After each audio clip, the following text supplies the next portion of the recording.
Okay, hello everyone, and welcome to Concordia University's fourth space. Thank you for joining us for today's event, Gender Perspectives. To help situate you, we are streaming to YouTube live from fourth space, and we are located here on unceded Indigenous lands in Tiohtià:ke, Montreal. At fourth space, we work with the university community to help mobilize knowledge by co-creating daily activities that examine research questions, projects, and development here at the university. Now, we're running today's event as a live stream meeting also. So friends on Zoom, we very much welcome you to turn on your cameras, your microphones. If any comments or questions, using the raised hand is always helpful. And the chat also, if you prefer, we'll help with questions there. For those of you in the space with us today, just to help us and everyone on Zoom also to be able to hear, if you could help us by passing the handheld microphones, that would be great. We'll also try to get those where they need to be. But with that, it's very much my pleasure to pass things over to public scholar, doctoral candidate in psychology, Maxine Iannuccilli. Maxine, welcome.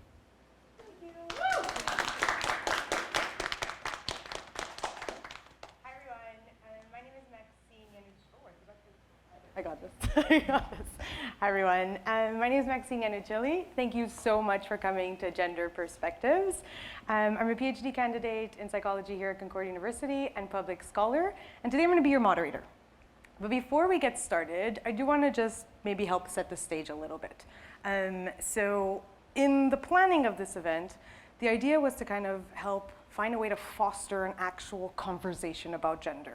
So today you're not just attendees. We're all contributors to an actual real talk about gender. And we do have some special guests in the audience that we're gonna have the chance to get to know as we move along. And they're gonna help guide the conversation. But I'm encouraging all of you to truly engage with openness and respect, of course, but ask each other questions. Don't hesitate to speak to each other. Kind of feel like you're in a living room, mingle and get to know one another. The idea is really to just connect.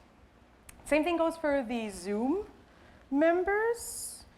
Like we said, feel free to open your cameras, but if you want to use the chat box throughout the way, we'll either, oh, hi. Yay, hi, Asmar. So feel free to use the chat to discuss. If you wanted to throw in a question in there, I could either read it out loud or call upon you to join in the conversation. We do have the space reserved for 3 hours, but the intention isn't necessarily for it to go that long. If the conversation lasts 90 minutes, 2 hours, then the added banked time is really just for it to either go longer or to socialize, mingle, and network. Now, before we get started, typically there'd be a break at the middle or towards the end of this kind of an event. But to get things started today, I'm actually going to flip that and ask you to take a break now. And so take this time to slow down.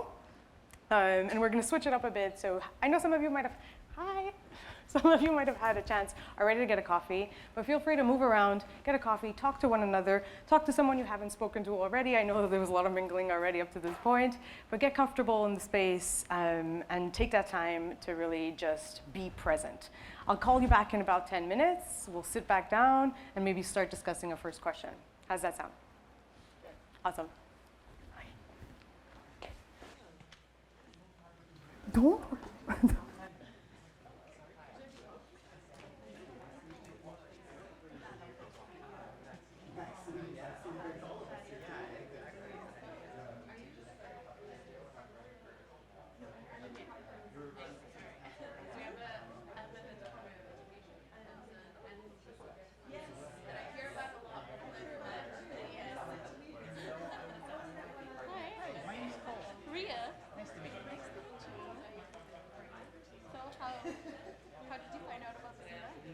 I work in the same lab as Max.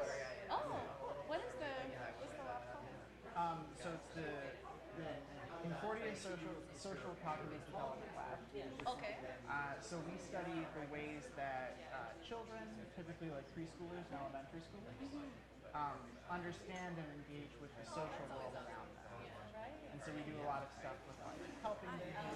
Hi. Yes. How's it going? We do a lot of stuff about mindsets, gender, and all that kind of stuff. Sorry, what was your name again? My name's Cole. Cool. I'm Ria. Hi, I'm Gabrielle. Nice to meet you. Yeah, Cole was just telling us about what their lab is. Okay. Yeah. You work in a lab. I work in the same lab as Max. That's how I found out about the event. Okay, so you're a colleague. What about you? I'm. I do a lot of stuff, but I'm mostly a freelancer. I work in the media mostly. Okay. But I also work in an organization that helps women to be more present in the public space. Oh, cool. It's not like super equal. Yeah. In Quebec, at least. I mean, I think everywhere.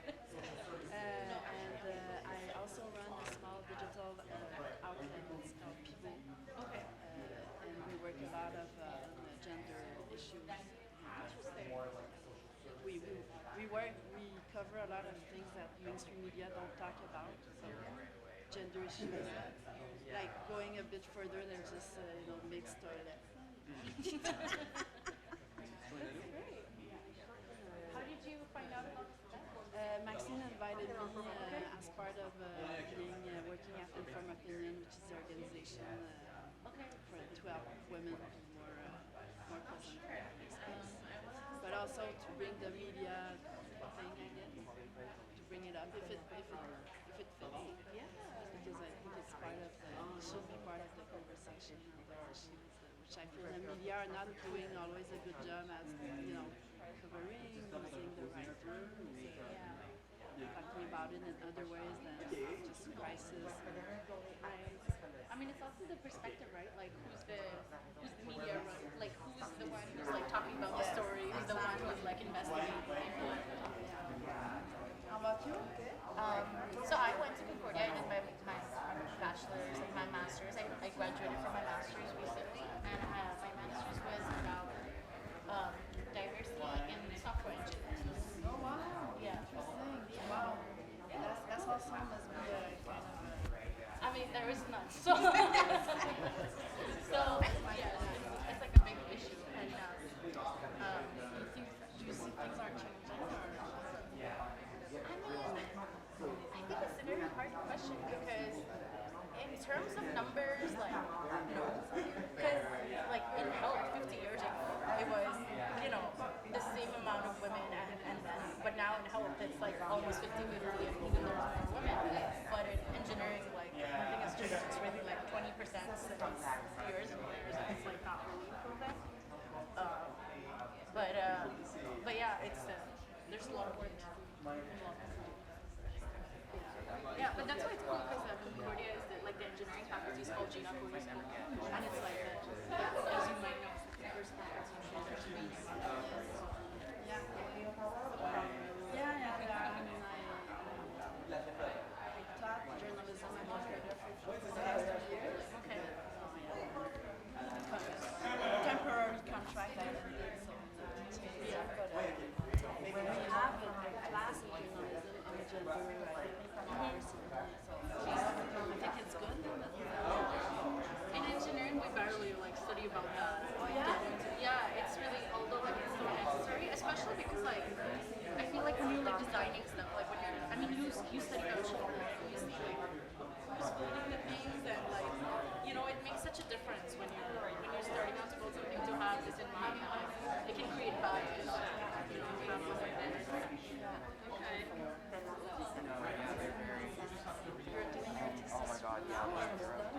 Yeah, I'm doing it now. So I'm studying help-seeking behavior.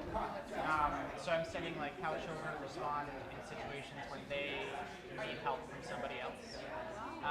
So looking at like how young do children start to ask for help? What kind of individual differences make one child more or less likely to seek help? Stuff like that. So I started my psych career studying helping behavior, which is when kids are being helpful and like if you're reaching for something, they grab it for you and they hand it to you or whatever. And I quite like helping behavior, but it's a pretty saturated field at the moment. There are a lot of So keep. And so, yeah, there's a lot of studies about children as helpers. There's a lot of studies about how children will treat people who are Hey.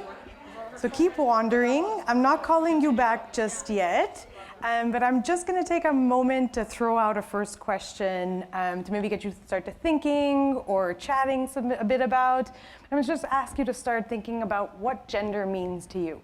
If you're with someone you feel comfortable just starting to get into it, go for it. But if not, just start having it in the back of your mind. Keep going for another couple minutes, and I'll call you back in due time.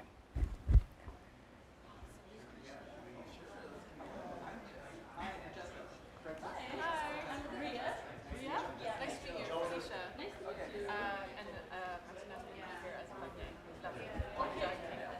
Okay. Sort of guest on. Be the guest. Oh my god. Yeah, that's the goal. Thank you. Yes. What does gender mean to you? Well, what's your field? What's your affiliation?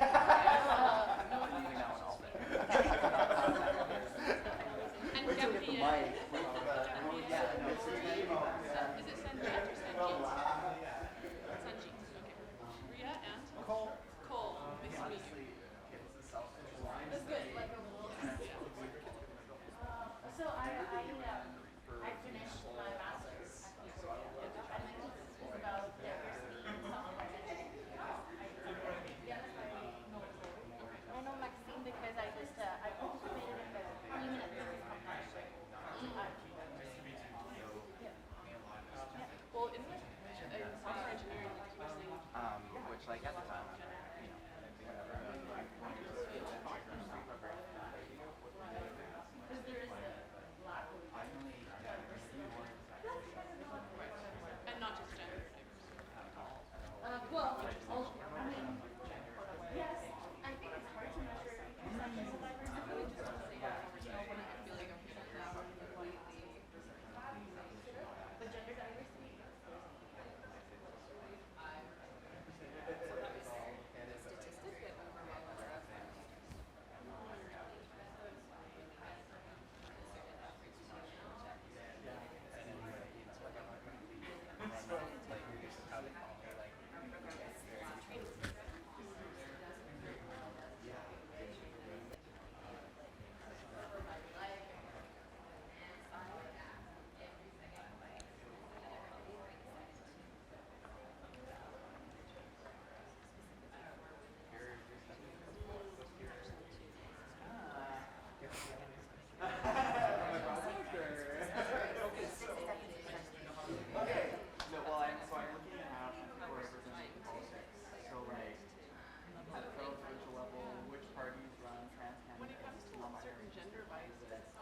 It's a small office, still business. It's been around for 2 or 3 years.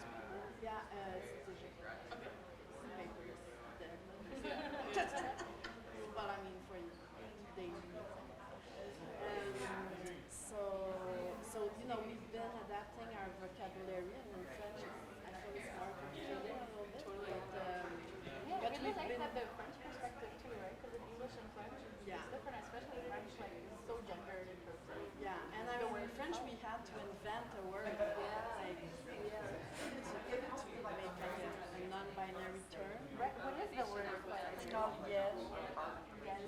Yeah. How do you spell it? IEL.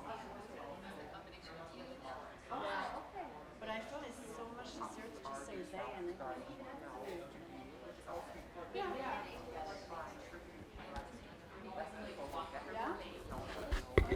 All right, I'm going to ask everyone to slowly trickle back into your seats. Slowly. But yeah, it's very binary. You mean like with les accords? Ben, c'est un mélange de Well, I know what it is. But I'll share it. You can share it to the group.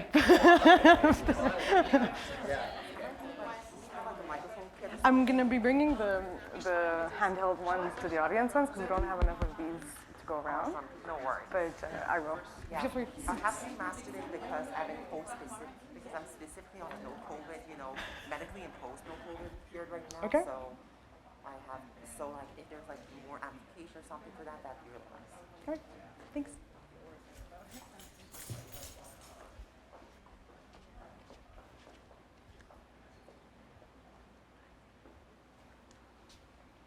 All right. Well, I was just like overhearing some of your discussions. Didn't mean to eavesdrop, but I'm really excited of where the potential of where this whole conversation can go. So let's get right into it. And I'm going to ask who would like to get us started just by sharing perhaps a bit of their own meaning about gender or something that came up already in your little conversations. Just get us started. Also, if you want to get closer into the center, feel free. Just don't feel like I'm pressuring you to do that. But yeah, who would like to get us started? Thank you, Maxine, for inviting us all here. It's lots of fun. So for those at home, my name is Felicia Latour. I'm a journalist by day, but you can sort of see the back of me. I'm a drag king by night, or an odd noon Thursday. And I'm dressed up as Gaston from The Beauty and the Beast, if anyone knows that Disney film. Sort of as like I have a number in which Gaston, we sort of learn that maybe behind all those muscles and ego, there's something softer. And I guess I wanted to get the ball rolling because I wondered if any of you had heard of drag kings before. A lot, I'm seeing some yeses, but like, don't be shy, raise your hand, like, I've never heard of a drag king. That's at least, I'd say, a third to half.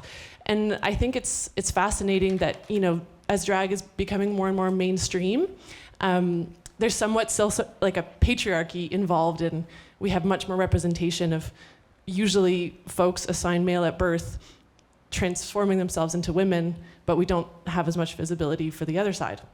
And I've only been doing drag for a year and a half, but I feel very privileged to see in Montreal we have a really rich king and thing and creature drag scene, and I am getting bookings, and I feel very lucky for that. But in my day-to-day, I'm just a tall, short-haired woman that gets called Mr. every day, and that makes me laugh.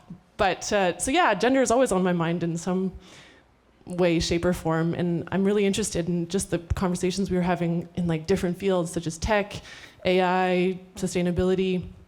It touches everything, essentially. So yeah, I don't know if anyone wants to bounce off of that.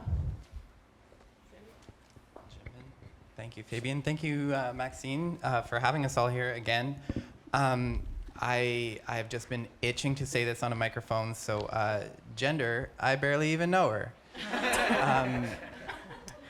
Pretend that's like the first time I've ever said that and I made it up and it's really clever. But yeah, I really like your point about drag kings being kind of an underrepresented in the world of drag. Like kind of my day job is making YouTube videos about TV, so I'm all on Drag Race all the time, and my partner and I are there being like, just get some kings on, just get some like more women in the cast. And it is like, this institution that somehow gained mainstream success. I think you said it really well, has a lot of success through the patriarchal norms and the, you know, like it is, even if it's a lot of gay men, it is a boys' club at the end of the day. And I really love your inclusion here and your homage to Gaston and masculinity in general. I mean, I guess I'll put my general thoughts on gender out there because, you know, hard to sum up in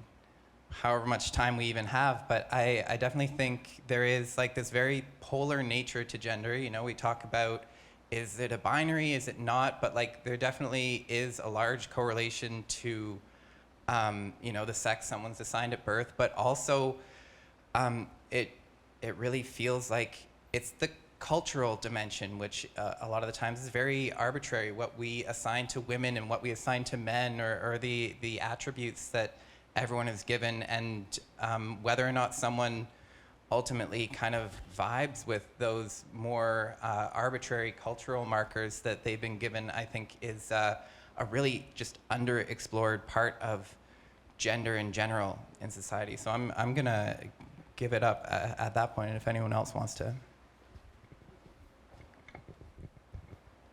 Hello, thank you, Maxine, for putting this together.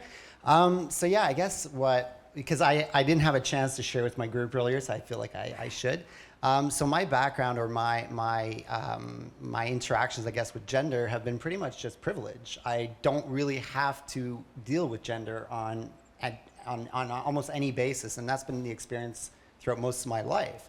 And I think that in recent years, I've had to try to dismantle the notions I have of gender in my brain and fight against the urge to just be like, hey, you're probably the most privileged person as a cisgender male, a white male. I'm probably one of the most privileged people in the world. And to kind of just be able to cruise through that and just say, hey, you know what, I don't have to question anything. I can just keep riding this wave and hoping. But as I've questioned that and started examining it, yeah, it's actually really pervasive, the societal gender constructs and stereotypes that are embedded in us. And you find it every time. So every time, you know, this event's great because it's going to probably open up a whole bunch of other concepts about gender that I've never even considered. And so, yeah, I think that's where my recent years or my view of gender has been trying to deconstruct it in my brain and try to remove those barriers and the constructs that have been placed there. And it's been interesting and more challenging than I thought, honestly. So that's it. Anybody else? If the questions, yeah, go for it, Francesco. Thank you. Thank you as well, Maxine, for organizing this. I think it's such a beautiful opportunity to get to sit around with a bunch of rad folks and talk about gender, which I think is exciting to do on a Thursday. So my name is Francesco. I'm a PhD student in political science here at Concordia. And my way of kind of understanding gender has really been through the lens of performativity. And certainly there's a lot to criticize with Judith Butler. It's not a perfect theory, but that's really allowed me to kind of make sense of the way that gender is imposed and policed. And so a funny story that I like to share is that when I was in high school, so I come from a very small town in Eastern Ontario. My family has been supportive since I came out, initially as queer and then as non-binary, but they definitely had some learning to do. And one of my, now that I laugh at, examples of the learning that my parents had to do, specifically my mom, was when I came out to her and she came down to my room and she like looked around my room and she said, "Are you sure you're gay? Because gay men are usually clean. And your room's not very clean." And so then I had to, 16-year-old me have a conversation with, well, that's not exactly how sexual orientation works. And then we also had a conversation because I like to take long showers. And then my mom was like, why are you taking showers that are so long? Only girls take long showers. Boys are just in and out of the showers. And then I was just like, what the heck does a shower have to do with my gender? And then all of this kind of made sense the more that I learned kind of about performativity. And it was that I was not performing manhood as it was expected of me. And since learning that, it's allowed me to really kind of detach myself from feeling obligated to perform those norms, which also led me to coming into terms with my non-binary identity. And so I think that even if it's imperfect, gender performativity can teach us a lot about how it's policed and kind of dictated around the world. Thank you. Absolutely. I'm fully in agreement with everything y'all have said, and I'll probably just add on to this. Definitely there's so much too just about societal expectations when it comes to gender.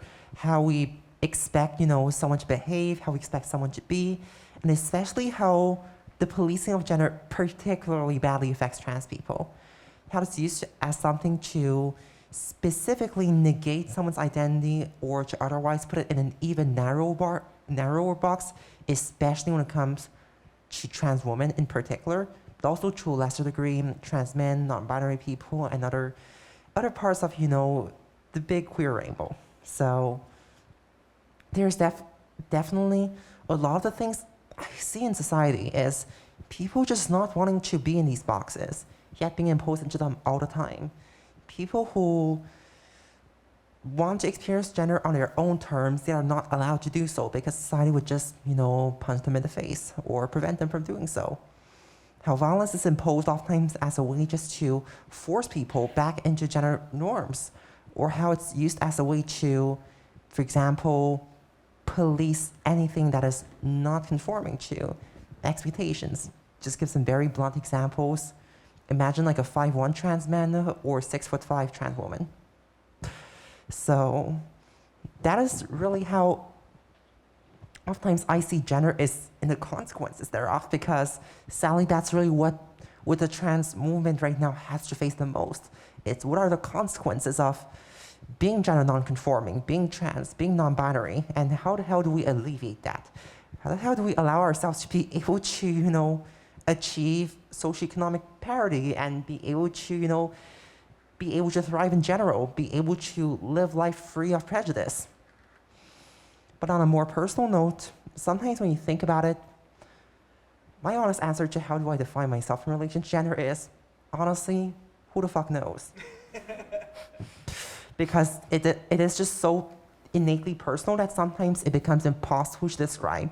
And even though in an outwards manner, I usually present as a pretty binary trans woman, or just, simp for short, woman, it's not easy to describe it in a more complex manner. It's just a label.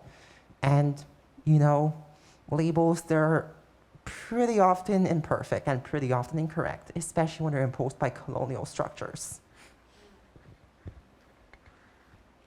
Thanks for that. Thanks you all for sharing so far. I think we're off to a really great start. And we're going to keep going. I'm going to put two images up here, actually, taken from photographer Jong-mi Yoon that were published in the National Geographic in 2017. This to illustrate, I think, what some of you have already been bringing up, a certain rigidity that we often see with gender. I think Sandy brought up the term gender binary, but I heard boxes, I heard limitations, I heard performance. So I don't think we're straying much off of where we started, but to keep it going, if we want to, let's delve into this a bit deeper. So our society is still largely structured along this construction of a gender binary, right? So categorizing gender into these two distinct forms that have been created, men and women. We still hear things like girls wear dresses and like to play with dolls, and boys like sports and they can't cry. And this is despite many of the realities of many gender expansive identities and expressions. So I was hoping we could explore a bit more into this binary. But the question I'd like to get us started with is, and we touched on it a bit, but how does this binary actually shape and limit our society? How does it create those limitations concretely of our norms and our expectations? Whether that be a personal experience that you face or just a system structure. Where do we see these limitations, and how do we see it concretely shaping our communities? Yeah.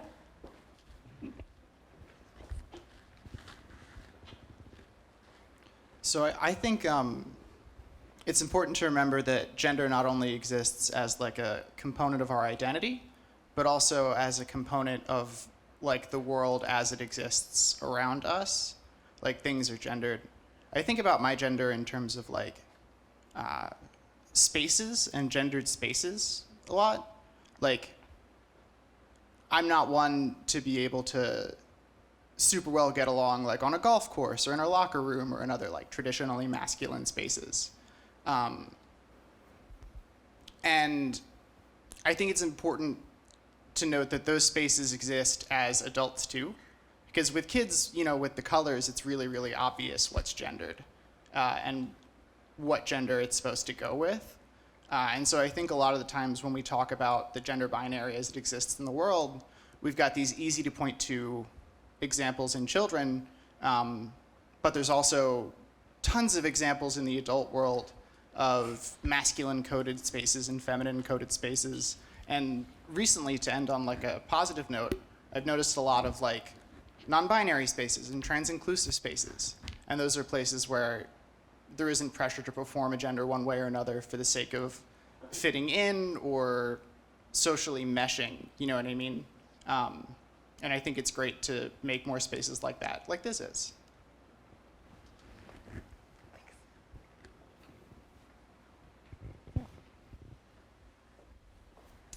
Hi.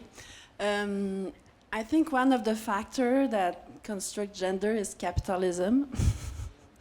And, you know, we live in a capitalist world, so we can't, it's really hard to get out of. But if you go in a toy store, I mean, you know, the alleys are blue and pink, and it's really hard. I have friends who try to raise their kid being non-gendered, but as soon as they're out in the world, even like kindergarten, well, they play, you know, boys still play with trucks and girls still play with Barbies, and it's really hard to deconstruct, even if in their home they try not to be, they try to be non-binary. So I think it's really hard. And another factor, and I talk, you know, I'm a journalist, I come from the media, and I try to do things well, but I think also maybe the media don't do a super good job about talking about gender issues, and they reinforce certain stereotypes when they talk about gender issues. I feel like we often speak about those issues when there's a crisis, like, you know, mixed toilets, and which I think for me is a non-issue at all. But it was, and it was a big thing in the media for months and months. And, you know, there are the facts, and that's another thing, but people have a hard time distinguishing what is, you know, a journalistic, factual piece and opinion, which takes a lot of space in our public space and media space. So columnists, especially the ones we have in certain media here in Quebec, don't help the cause, I'd say. So, yeah, I think, like, outside factors are really hard, and it's not outside. No, capitalism is part of our life, even if we're, you know, anarchists and we try to live our life differently. We can't really be out of it. So, and once you realize that, then what do we do about it? I think, yes, today's event is great to discuss that, but I wonder how to evolve in that and how to make things differently. And, yeah, so hopefully we'll have some answers today. I think you're absolutely right. I think speaking to many thoughts that have been shared in the room, it's undoubtedly a construct that there's a giant capitalist market that's feeding this construct. Even before a human is brought into the world, long before the human is brought into the world, there's already this idea of gender, and people have this idea of gender in order to, sometimes it's imposed on a child in order to keep them safe and for them to be able to survive in the world as we know it today. And we don't always have the options, and there's a bunch of systemic problems that prevent us from having the options to be able to even explore something other than the binary. We all know it is a binary, but then where do you find the space as a parent of a child that's looking to explore that, or like raise your kid that way? to be able to, or, you know, it's interesting to have conversations like this because then hopefully they have resources to be able to even begin to have a conversation about how to live a life outside of the binary and maybe outside of a systemic view of the world. But I just, like, I looked at that picture and I was like, well, there's still such a huge portion of society that still upholds what those colors mean and what they've been conformed to. And the second that we make space for the fact that it's just a color and that it does not have a specific gender, then we can start to move past those things. And that goes the same for any of the objects in those rooms and the people in those rooms, for that matter. Is just to break down that conversation and say, okay, well, actually, none of these things have any gender. They're all physical objects that exist in this world, and they can move through the world however they need to, and it's us that are imposing that gender on the object, right? Of course, that's like part of a giant capital narrative that is also feeding that. So if you're being told by this giant society that this exists, moving past that is a challenge, but it's not impossible with the right amount of care and space, I'd say.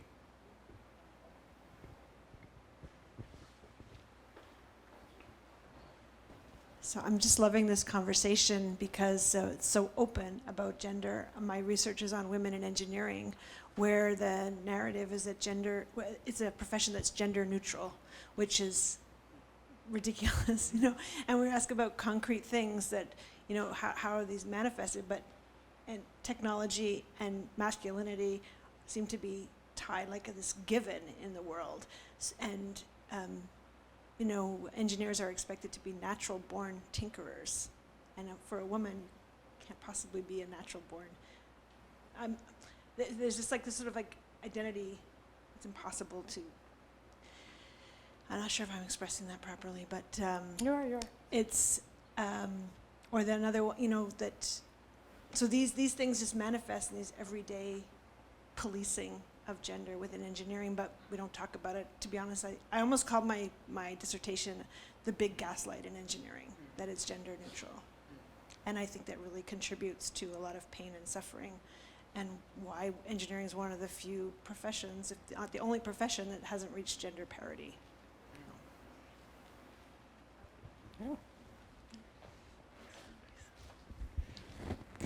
I always like to come back to, I'm not a psychologist by any means, but what motivates people to police others, no matter what it might be. And from what I understand, like sadness is usually a response to the loss of something, whereas fear is the anticipation of that loss.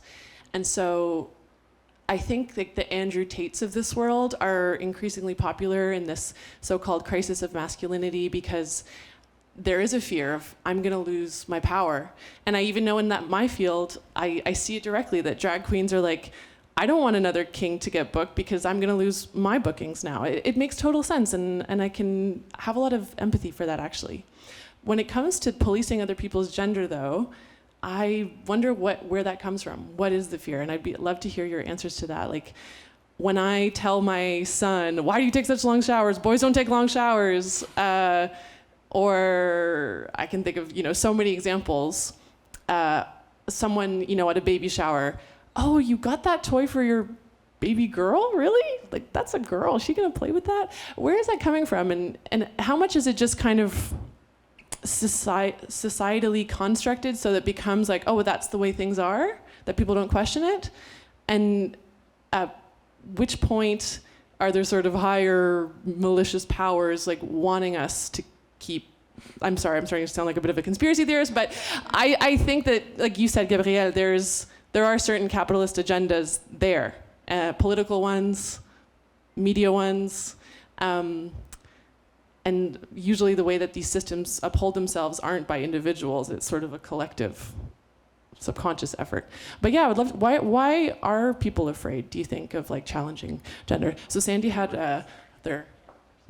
Yeah, I'm policing gender. I'm so interested in this too, because I think, there is a large fear around it. There is, even going back to my own experience, before I realized I was non-binary, before I realized I'm trans, I would, in my head, I'm like, you can't just refer to yourself as them, they, like that. And it's like, yeah, you can. You're allowed to.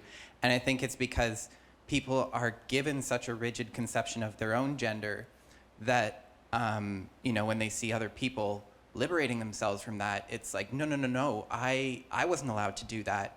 You shouldn't be allowed to either. And that kind of creates this, self-perpetuating structure of like, well, no, there are two genders, and it manifests in this binary. But one thing I, love to say about the binary is that, if we look at, and this might be a bit of an abstract example, but if we look at all of the atoms in the universe, something like 92% are hydrogen and 8% are helium, and those are rounded numbers. But if you look at the pie chart, that's like, you don't even see the sliver that are not one of those two atoms. And so if you looked at that, you'd be like, oh, there are two atoms in the universe. And then yet we have this giant periodic table. Like, this room is filled with different elements that are not hydrogen and helium. And just because a majority of people fall into this binary, majority of the atoms fall into this binary, doesn't mean there isn't like a lot to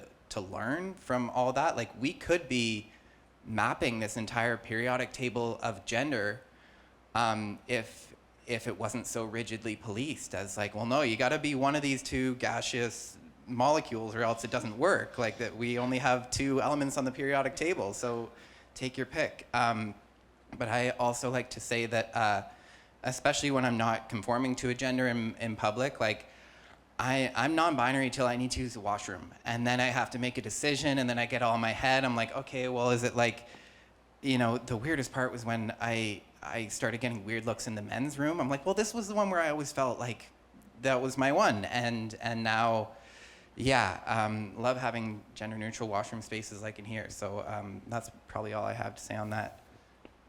Would you like to? No, I've already spoken. Just to briefly address that, I think it's sort of just going directly to your question. I think it's because I think we're all victims of the same system, and I think we all fall into this terrible habit of reproducing a lot of power structures and power norms that it becomes very difficult at sometimes to critically think about our language, our behavior in the context of things, in the global context of things, or in the global context of capitalism, for example, we're consumers of a lot of cultures and we consume without really critically thinking. And I think that kind of goes back to the idea of that nobody is actually free until we're all free, right? Because we're all sort of tied to the system that has a hold on us, not in the literal sense, but it has a hold on us in the way that we think, we behave, and how we reproduce so many structures of toxic masculinity, misogyny, homophobia, and a lot of these other things. So.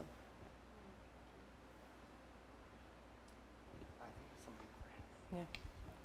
I guess I just wanted to speak about the fear, and I heard something from Paul Gilbert, his expertise is in compassion-focused therapy, and he said it's simply in our biology, right? Something doesn't match our expectations, it's in our biology, it's in our body, so we have to slow things down and become more aware of and be critical of what we're seeing around us. And that I think there's a movement for people to become more mindful and more aware, but we do have to overcome our biology to begin to make change. And I think that that's beginning to happen around the world, but we need a lot more of it. We have two hands raised in the Zoom. Meredith, we're gonna, you can, yeah, go ahead.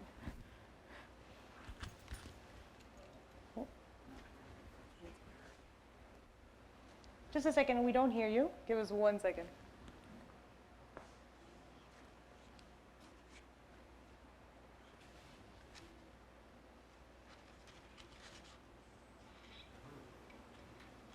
Hi, Meredith. Can you test out your sound again, please? Hello. Hi, we hear you. We got you. Okay, great. I just wanted to sort of think through some of those questions about fear and what was just said about how we aren't free until all of us are free. I think so much of the consequences of, white supremacy and the tools of globalization, colonialism, and capitalism have done a really impressive job of instilling the fear of scarcity and this notion that even if we have enough, like a range of privileges, it still feels like we can lose that really easily. And some of that is very genuine in terms of, the increasing gap between people who are wealthy and those who aren't. But I think a lot of that works really well to scare people in terms of the fact that difference will mean that you don't fit into society. And by not fitting, you are ruining your life. So I think there's a lot of sort of caring fear that tries to control people's gender expressions that ends up being really harmful. But there's also the reverse of that, in that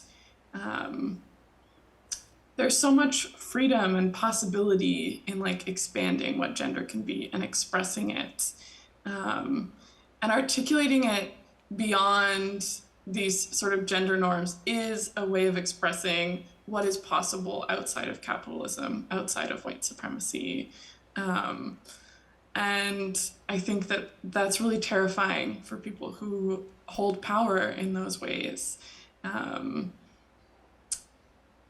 hope that's coherent, but I think that fear of scarcity or just trying to survive and losing what power we do have really recognizes how threatening the power of the freedom of gender expression and the freedom to be yourself outside of what society has told you have to be is a threatening of the collapse of the world as we know it into something hopefully way better. Thank you, Meredith. And we have Ashley as well with her hand raised. Hi everyone, my name is Ashley. I'm in Guelph, Ontario today. And I wanted just to speak to you a little bit about the constructs that are built with children's toys specifically. You may have guessed from my background, I'm actually a children's puzzle maker. So I'm founder of a little startup called Kid Unified. And one of our goals as Kid Unified is to better represent all children. So that's cultures, ethnicities, disabilities, as well as gender expressions.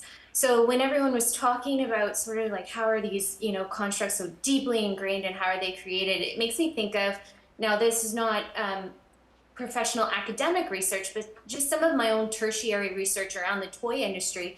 And it's very much seems to be patriarchal and politically driven, because when you look at all of the big decision makers for the major toy companies, such as Mattel or Ravensburger or Brio or whomever you might be thinking of that comes to mind, they are seemingly led by folks that would be gender leaning in one direction. And so there's a part of me that very much thinks, toys are very much driven by money and sales. So when the pink Barbie aisle is selling and the blue Hot Wheels aisle is selling, and ex-political team may be influencing in some capacity the leaders of these big corporations. This is just a theory of mine that all can play a role into what's hitting the shelves and then ultimately our shelves at home. Thank you, Ashley. Yeah, Francesco. So all of this conversation has been really making me think about a way of understanding gender as a different type of reality. So, and this is simplifying a lot, but we can kind of broadly define 3 types of reality. We have our objective reality, so this table will exist whether or not I'm here, whether or not my opinion of it is good or bad, it exists. my subjective reality is that this table is a nice table. That only exists for me and myself. But then we have our intersubjective realities, which are things that only exist because we agree that they exist. So money, for example, pieces of paper don't have value unless we agree to collectively that they have value.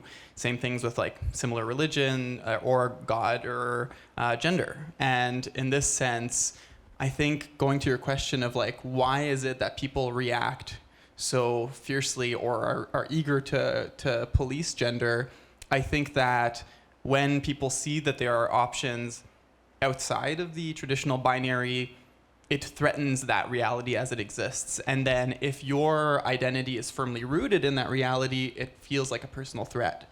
And I wanted to go back to your point about Andrew Tate, because as much as I despise him and everything he stands for, I think that it's really important for us not to write off this movement, because I think it's telling us, it's kind of like blaring a red alarm, and it's telling us what we need to pay attention to make sure that it doesn't keep developing. And I think in one of the benefits of the 20th century and now the 21st century was the different stages of feminism and how women were able to emancipate themselves. And it's obviously still a work in progress. Misogyny is not over. But women still have something to point to say, I can emancipate myself. Men have not been taught the same type of emancipatory way of seeing the world. And I think that when we only present young men with the fact of patriarchy existing and how it, imposes structures through violence and misogyny, that's incredibly important to teach young men. But if we don't also teach young men that they can reinvent themselves in their own understanding of gender, that they don't have to adhere to that model, it kind of just creates to a festering of resentment to be like, well, you're telling me I used to have all this power, and now I don't have this power, and I'm going to blame women and feminism and queer people and trans people for not having that power. And then you get into the Andrew Tate pipeline. So I think one of a good way to help break down that policing of gender norms is to give space for gender confusion, to allow people to be like, you may not 100% know where you sit on the gender spectrum. It may shift, it may change over time, and that's okay. You don't have to be, certain exactly, like have a definite worldview that is immutable and unchanging. And I think giving especially young men that freedom, that permission to not have to define themselves in that kind of patriarchal understanding of manhood is really important for us to avoid this really growing misogynistic movement from continuing to spread.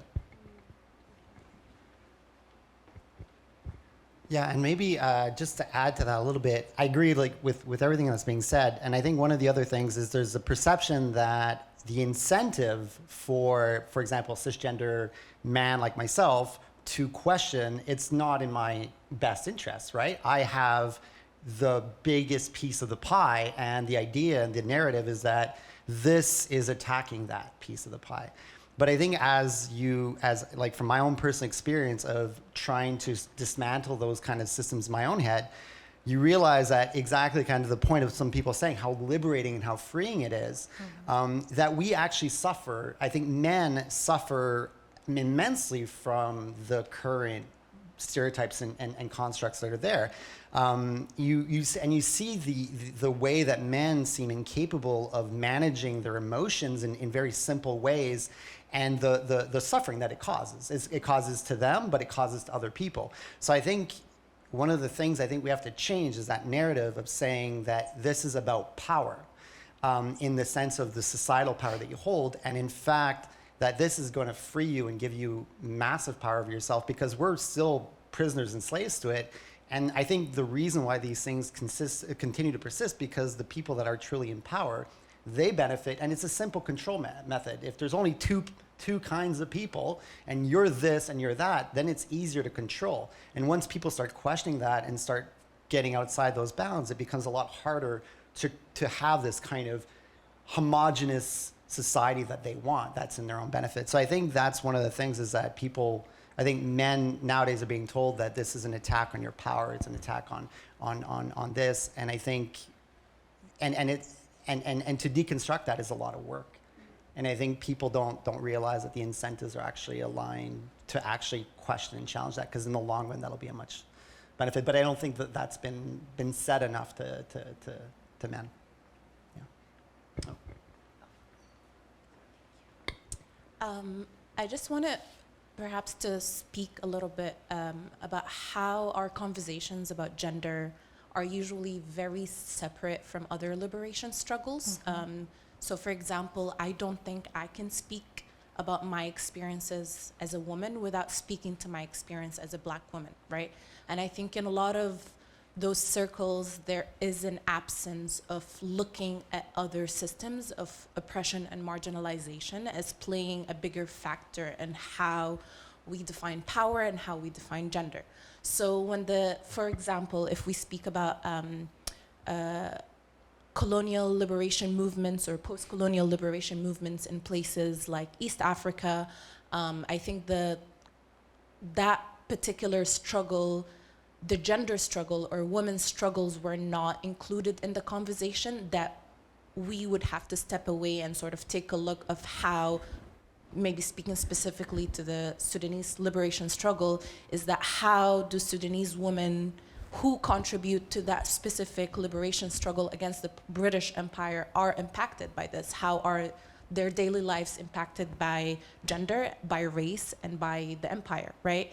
And at the same time, if we look at Black women in America, the civil rights movement, not taking the struggle of Black women specifically into the conversation, sort of recreates these other structures of oppression that can become a secondary, I guess a secondary goal after achieving racial liberation or racial freedom. But that's not really how things work, because for me to achieve liberation, I need to be liberated as a Black woman. So I cannot look at my gender without also looking at my race. And a lot of times, if we do that, if we don't see the complexity of how gender plays into a larger system of oppression, we sort of forget that those systems are all tied to one another. And that kind of goes back to this idea that everyone and everything must be liberated for us to truly have an understanding of what freedom is.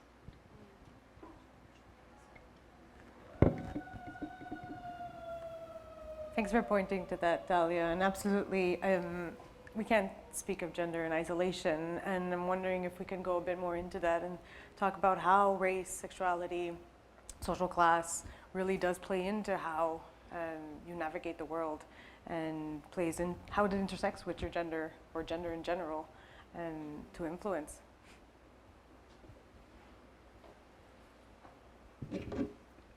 Yeah, sorry I haven't spoken in a little bit. So I think when it comes to talking about how gender intersects with so many other things, of course you can talk about gender and race, about all this, but let's not gender and disability, gender and class, all of these. There are ways that people are, in a way, separated, and it's a way in which society, or at least the people in positions of power, get to assign different, amounts of privilege and different amounts of power and different forms thereof to certain subgroups of people. It's a way for them to determine who's worth keeping, who's worth keeping in certain circumstances, and who's disposable in many different senses. I'm saying this very bluntly, but that is in a big way how gender identity and expression is policed in so many ways. It's why, for example, you have, when it comes to the murders of Black trans women, we don't talk about that. It just stays silent. It's just something that we just completely ignore. You can compare, say, Brianna Guy's death last year, last year, versus, say, the countless murders of Black trans women in South America. The numbers are staggering, yet we don't talk about that. And on the other hand, there's other aspects of disposability. For example, how the media has vastly overemphasized what is happening in Palestine on Palestinian women and children, civilians being killed, while ignoring Palestinian men. as you can tell, there are so many different ways how this label of being whether you know, quote unquote, deserve to be alive or no, is applied in different manners in different circumstances. And here within a so-called Western patriarchal society, capitalistic one such as ours, this label very much is put on Black trans women. This label is oftentimes put on disabled people, especially ones who are severely or visibly disabled. And it's just otherwise, it's something that we consider at so many different levels, which determines, you know, who even accesses our institutions, universities, higher academia as well, but also just employment and housing in general. So there's that. So how do we do this? That's a really broad one, but if going forward we want to dismantle things like the binary and we need to consider these intersecting realities, like Francesco was mentioning gender confusion and getting comfortable with gender confusion, and I really like that sentiment. But like, what are concrete steps or things that we do to get there?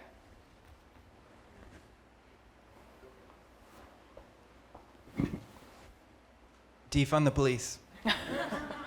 I think that, yeah, I mean, obviously I'm a white person and have that privilege going through, you know, my life. But that's something I've found is like a cause I can join and support as a white person with that sort of like social cachet or cash or whatever, to be able to really say, okay, this is one definitive structure that we can see statistically like is just a form of oppression, is like the most direct form of oppression that we have control over.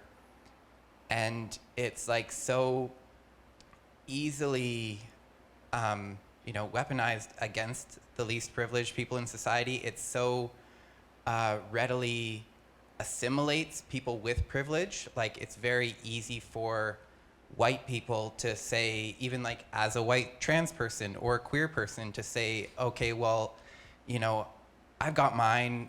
We can, you know, there's scary crime. We need to have the police. And it's like, that's just not as true as the societal narratives dictate it to be. So I guess I don't have much more to say than that, of like, that is literally just one mechanism of oppression that's just very direct, very easily spottable, and like the dial is right there. Just like turn down that number and turn up the other numbers of like social services, and somehow I think because a lot of our political leaders are so entrenched in and tied to whiteness, it becomes really easily to, you know, we have a city government and council that is very known for their like liberal environmental views.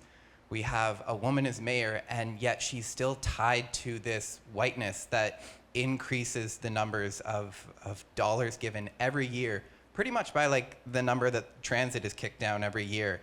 And like, that is just a direct effect of, listen, we will give one class a privilege, like we will lift up white women as long as you use your class as whiteness and like join this you know, this upper class to keep that oppressive structure in place. So that's my, you know, bread and butter on local political movements is let's get this defund trust bus rolling. Yeah, I'm ready to. Thank you. Okay, so I don't like to be too optimistic when it comes to social movements, because I feel like I'm a very small drop of water in a big flowing river. That said, I think in terms of like concrete next steps that you and me can do after this to like make queer people's lives better would be to really lean into communities. I think a lot of like, not just queer history, which is very important, but also queer knowledge can be passed along. Imagine the cool adult you would have wanted when you were 14.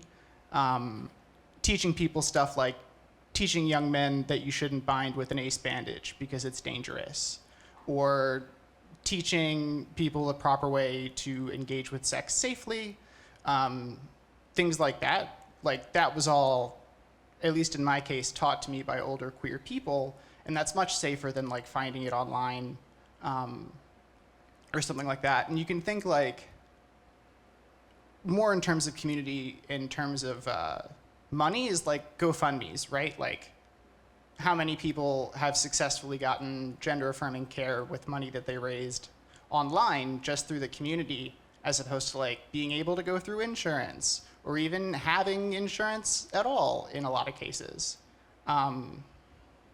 So yeah, I guess I think like leaning into community feels like the most concrete thing we can do, because we can't just go door to door and be like, hi, I'm a trans person. Have you ever met one of us before? Like, let's have a conversation. If we could do that, knock on every door in Canada, maybe we'd make a difference. But because I don't really think that's reasonable, and because I'm apprehensive about political groups and stuff like that actually following through and things like that, I think leaning on community is a really important next step to make people's lives better.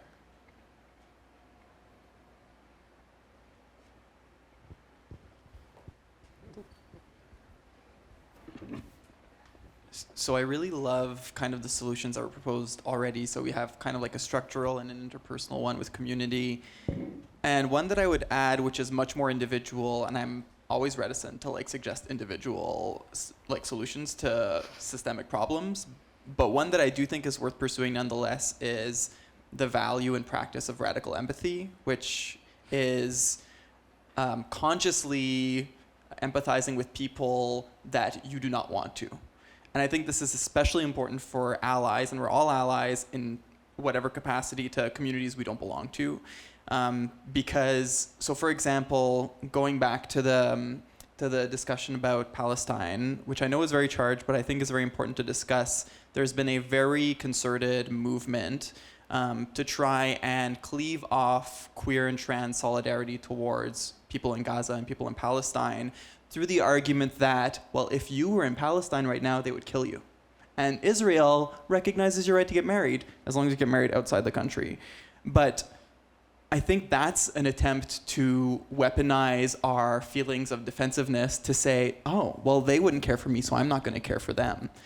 But going that extra step with radical empathy means even if, which is a very big assumption to say that they wouldn't care for you, but even if, let's take at face value that folks wouldn't support a queer trans movement, does that mean that we write them off, right? Like, just because they don't support us, I'm not going to support you?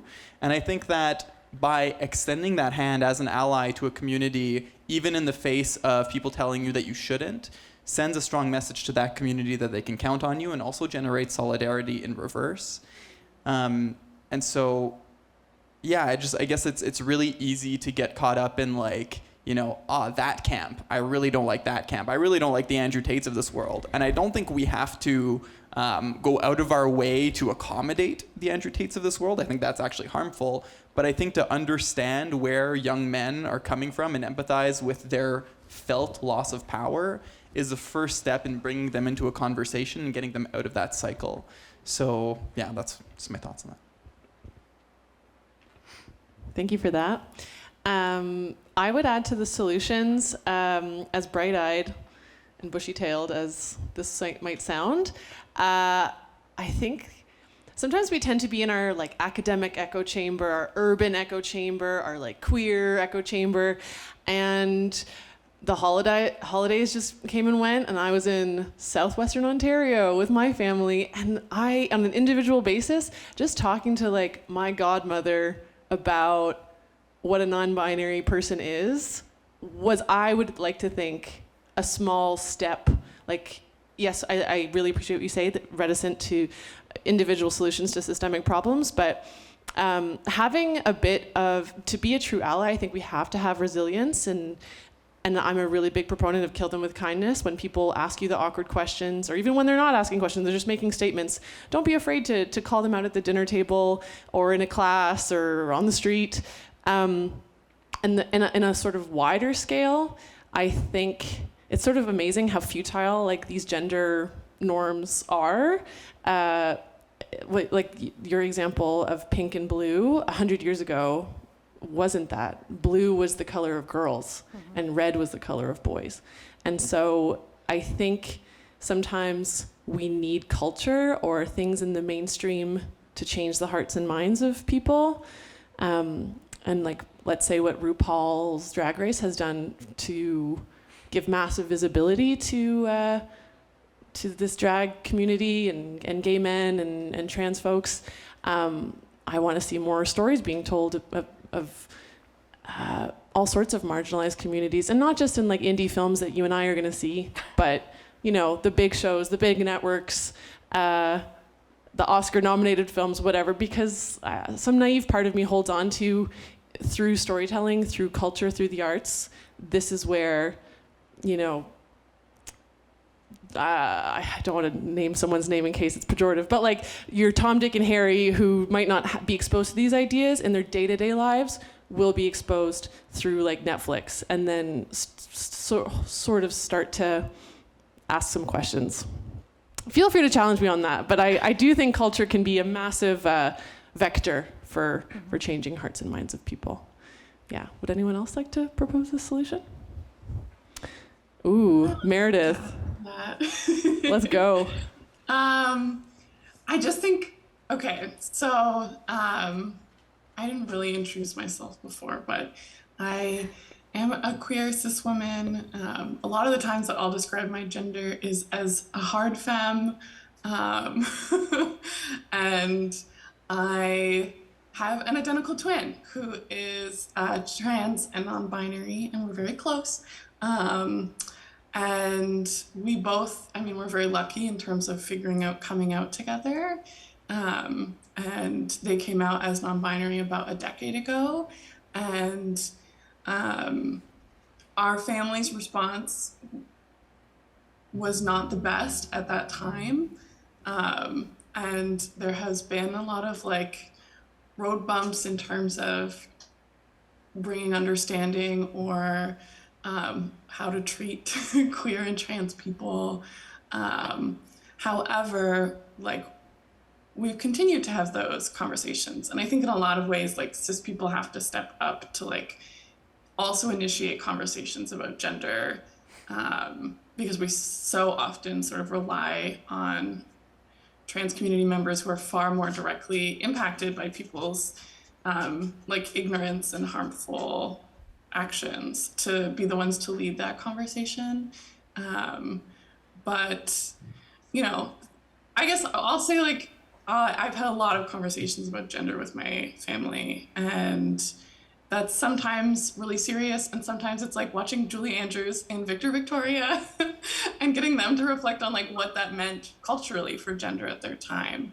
But in the last year, that has also meant like, my mom went to a like support for a trans youth protest like by herself in Toronto to show her support. And my whole family, I got on board to contact their MPs in support of a ceasefire for Palestine. And I think that those are like sort of larger organized political actions that we've only been able to get there by starting those uncomfortable interpersonal conversations. So I think sometimes it takes years, but we can have that kind of impact on the people directly around us who may seem very far away from being our allies at the moment. Thanks, Meredith. We also have Ashley with her hand raised. Hi, I'm sure there are other folks who work with children in the room. I just thought that I would bring sort of that light of hope from my one and only case study, which is my own child, who is now 8 years old. And as a parent, it's my responsibility, in my opinion, and an opportunity that I can allow my child to choose their gender, choose their pronouns. I can allow them to have the opportunity to learn about how other children might identify in their classroom. And truly for him, and he goes by he, him, my son, he'll say, you know, well, does it matter? Like, he very much sees the world right now, which may change, and I'll have to keep an eye on that as he grows and gets exposed to different ideas around gender from his peers, and as he moves on to high school and things like that, and we'll have to continue the conversation. But it's really my responsibility, and my partner, his responsibility as well, to welcome those conversations and encourage him that topics around families. What's a family look like? And how do your friends identify? And some weeks they may have a friend who identifies as she, and the next week they may choose to identify as he. And my son just rolls with it. But that does take conversations at home, and it's actually, with him anyway, my single one and only case study, he's a kid, and he's just takes it by fact. Okay, great. And it's been no problem. But I do imagine as he grows, he's going to get different ideas from the surrounding world. So, but I do find it really hopeful that teaching a child and allowing their minds to be very open, that they can become the type of adults that a lot of us are striving to be now and hoping to be. Thanks, Ashley. Kristen also has her hand raised. Hi, Kristen. Thanks. Can you hear me? Yep. Excellent. I don't know the solution. I spend a lot of time trying to think about that. But what I wanted to say is sort of, from what I can see in my Zoom tiles here, probably one of the older people in the room. I've been a faculty member for 10 years at Concordia, and in a lot of ways, I think there's a lot of reason to be really hopeful about the changes that have happened, the education that's happened, this sort of conversation about feminism failing when it's not intersectional, the discussions I hear in this group or discussions I hear in my classroom frequently. And I have a lot of hope for this generation of individuals. My yearly exposure to the youngins is at Oshaga, and I'm always really just so impressed by how comfortable people feel in their skin relative to some of the millennials I knew and was growing up. And so I think, I don't know what the solution is, but I think there's enough people holding the reins in positions of power who have grown up on this sort of broader perspective on gender and identity and what diverse voices bring to the conversation, that there's a lot of reason to feel hopeful that we're close to a tipping point where continuing the change is going to be easier than it's been sort of starting the change to this point. Thanks. Thank you. I'm going to keep us here for just a bit more, just to bounce off of some things I've heard in this conversation. Storytelling, the weaponization of information, and I can't help but think of the media. I know we have a lot of multimedia creators here, journalists, people with a lot of experience in the news and the media. And I'm wondering, in this time, this journalistic time that we're in now, do we see a near future where there's potential for an openness to these gender discussions in the media? And if so, how? How do we get there journalistically? I might throw this to you. I might throw this.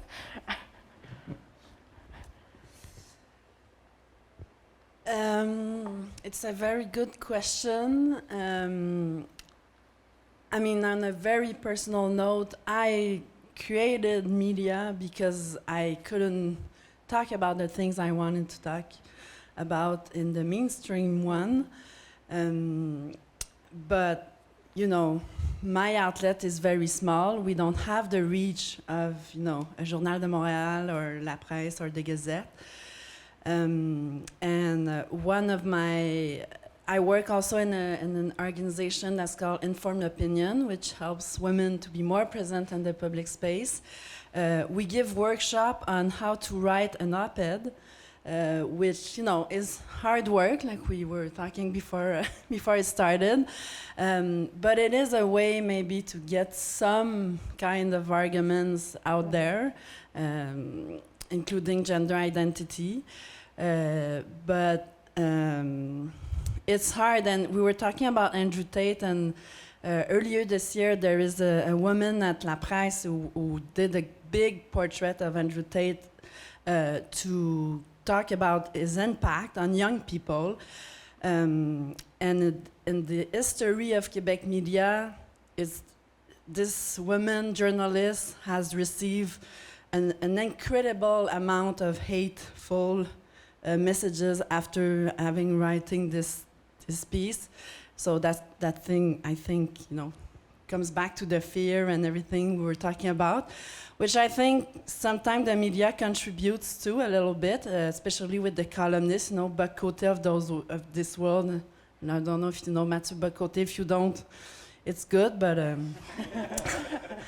I feel maybe his English would be a bit like Jordan Peterson kind of people, I'd say. And those people, I think, are adding to the hate and to the questioning. Also, I feel the fear comes back to questioning status quo, right? And media don't like that. And if we do try to do things differently, we're conspiracionists, we're alternative, we're not perceived as being credible because we're outside of the mainstream space. But I do think that especially the digital era helped to create a lot of other media, alternative one, that are trying to do things differently. And I think Pivot is credible enough. Before it was called Ricochet, and we've made our way through the Mediatic. And the mainstream media read our story, they reproduce it without giving us the credit, but we know that we're read by the mainstream because they pick up our stories all the time. So I think it's helpful to think that we can create a space, a media. We could create a media totally specifically on gender issues. It exists in outside of Quebec. The media space at Quebec, I think, is very small. I mean, us, Pivot, we have a big network of alternative media, English ones, and all the rest of the country. But in Quebec, we're pretty much on our own about what we do and with our editorial line. But it is hard because, for example, at Pivot, we try to interview a lot of people from the community when we talk about gender identity, of course. Our editor-in-chief is a trans person, so of course we're very close to those issues. But the columnists, Buck Côté, Richard Martineau of this world will also always take, I feel, more space, will talk louder. So we have to try to get, I would say, allies, columnists to balance it. But we have to find and, I think, create the space to take it. Because it's not going to be given to us, I don't think. So that's why I decided to create my own space. And, it's a hustle. We don't have money, and but we'll make it, and we try to do our thing, and it kind of works sometimes. So I'm very optimistic. Otherwise, I wouldn't have created media in this very bad conjuncture. But yeah, we have to be creative, I think. Thank you, Gabrielle, for being an independent grassroots media. I'm sort of the opposite end of the spectrum. Don't boo, but I work for Radio-Canada, CBC Radio-Can, and personally, I know that the public broadcaster, gets a lot of criticism, and rightfully so, but I have the great privilege of working for MAJ, Le Monde d'Actualité pour les Jeunes. It's a news platform specifically for kids, and we're a small team, we're 11, 12 people, and we're mostly on social media. We have a website, but my background in teaching and journalism allow me to communicate directly with teachers so that they can tell us what they need. And the Andrew Tate example didn't come out of nowhere. A teacher wrote to us and said, listen, my 7th grade boys, it was in Ontario, are obsessed with this guy, and I'm worried. I sort of want you to, without being too like moralisateur, too moralizing, to sort of explain and help them develop these critical thinking skills to sort of unpack his rhetoric. And that was, as a media maker, like a really great privilege. And I'm really proud and happy that Radio Can is now incorporating non-binary language in its daily news articles, not like niche stories about queer folks, but like the pronoun yel, which is the French they, is now standard in Radio Canada articles. And we have a committee on LGBTQI issues and many other marginalized communities. And I think the media has an immensely, especially the public broadcaster, read from, Alert, Nunavut to St. John's to Vancouver and everywhere in between. And it's not a mandate that most of us take lightly. So. But I still really appreciate your work, Gabrielle, and all those like you. Okay.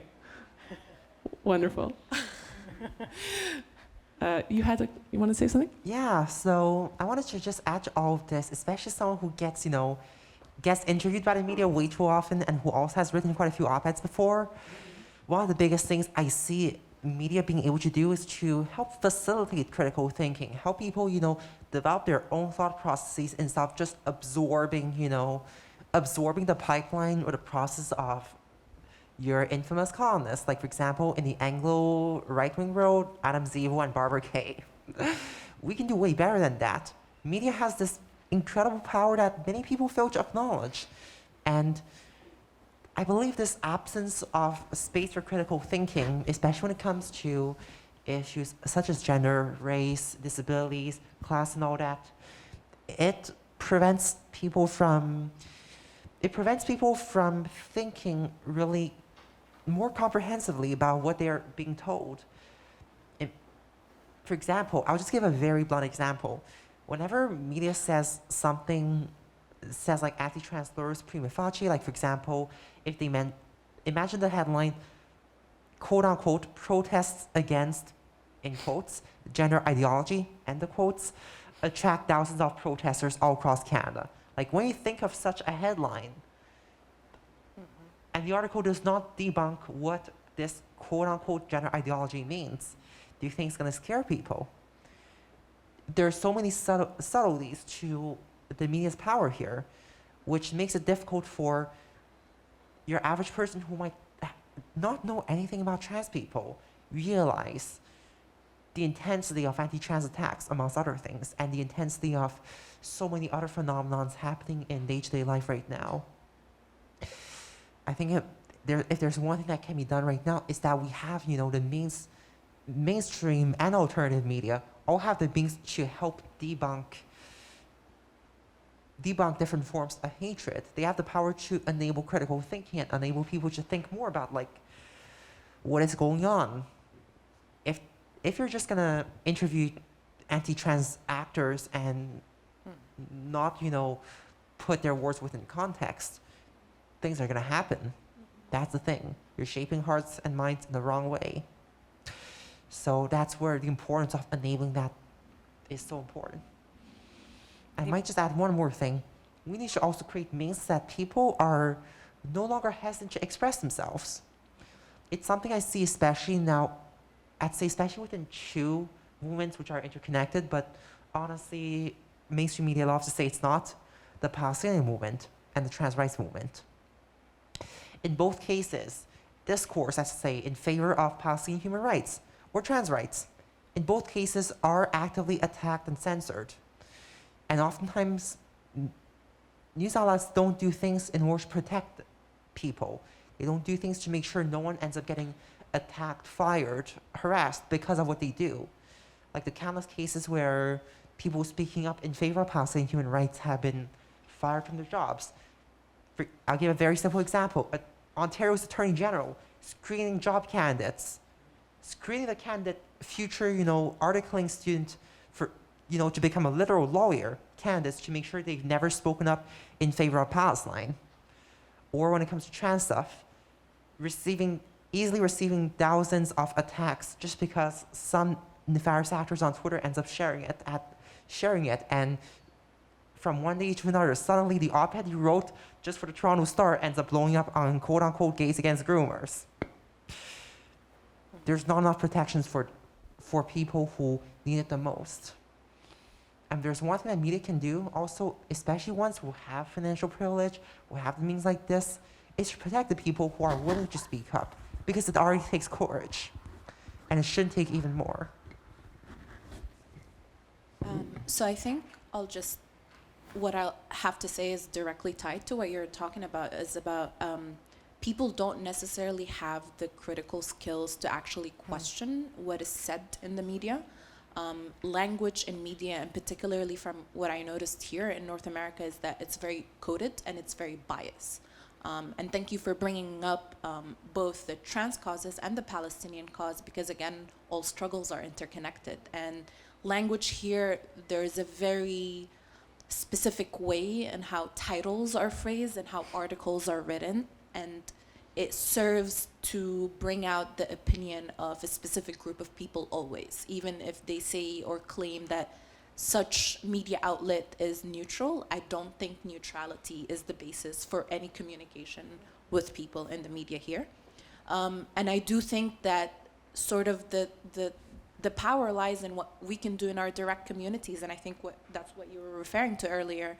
And I think there has to be a lot of emphasis on teaching students, children, how to address misinformation, how to address online hate, and how to actually understand.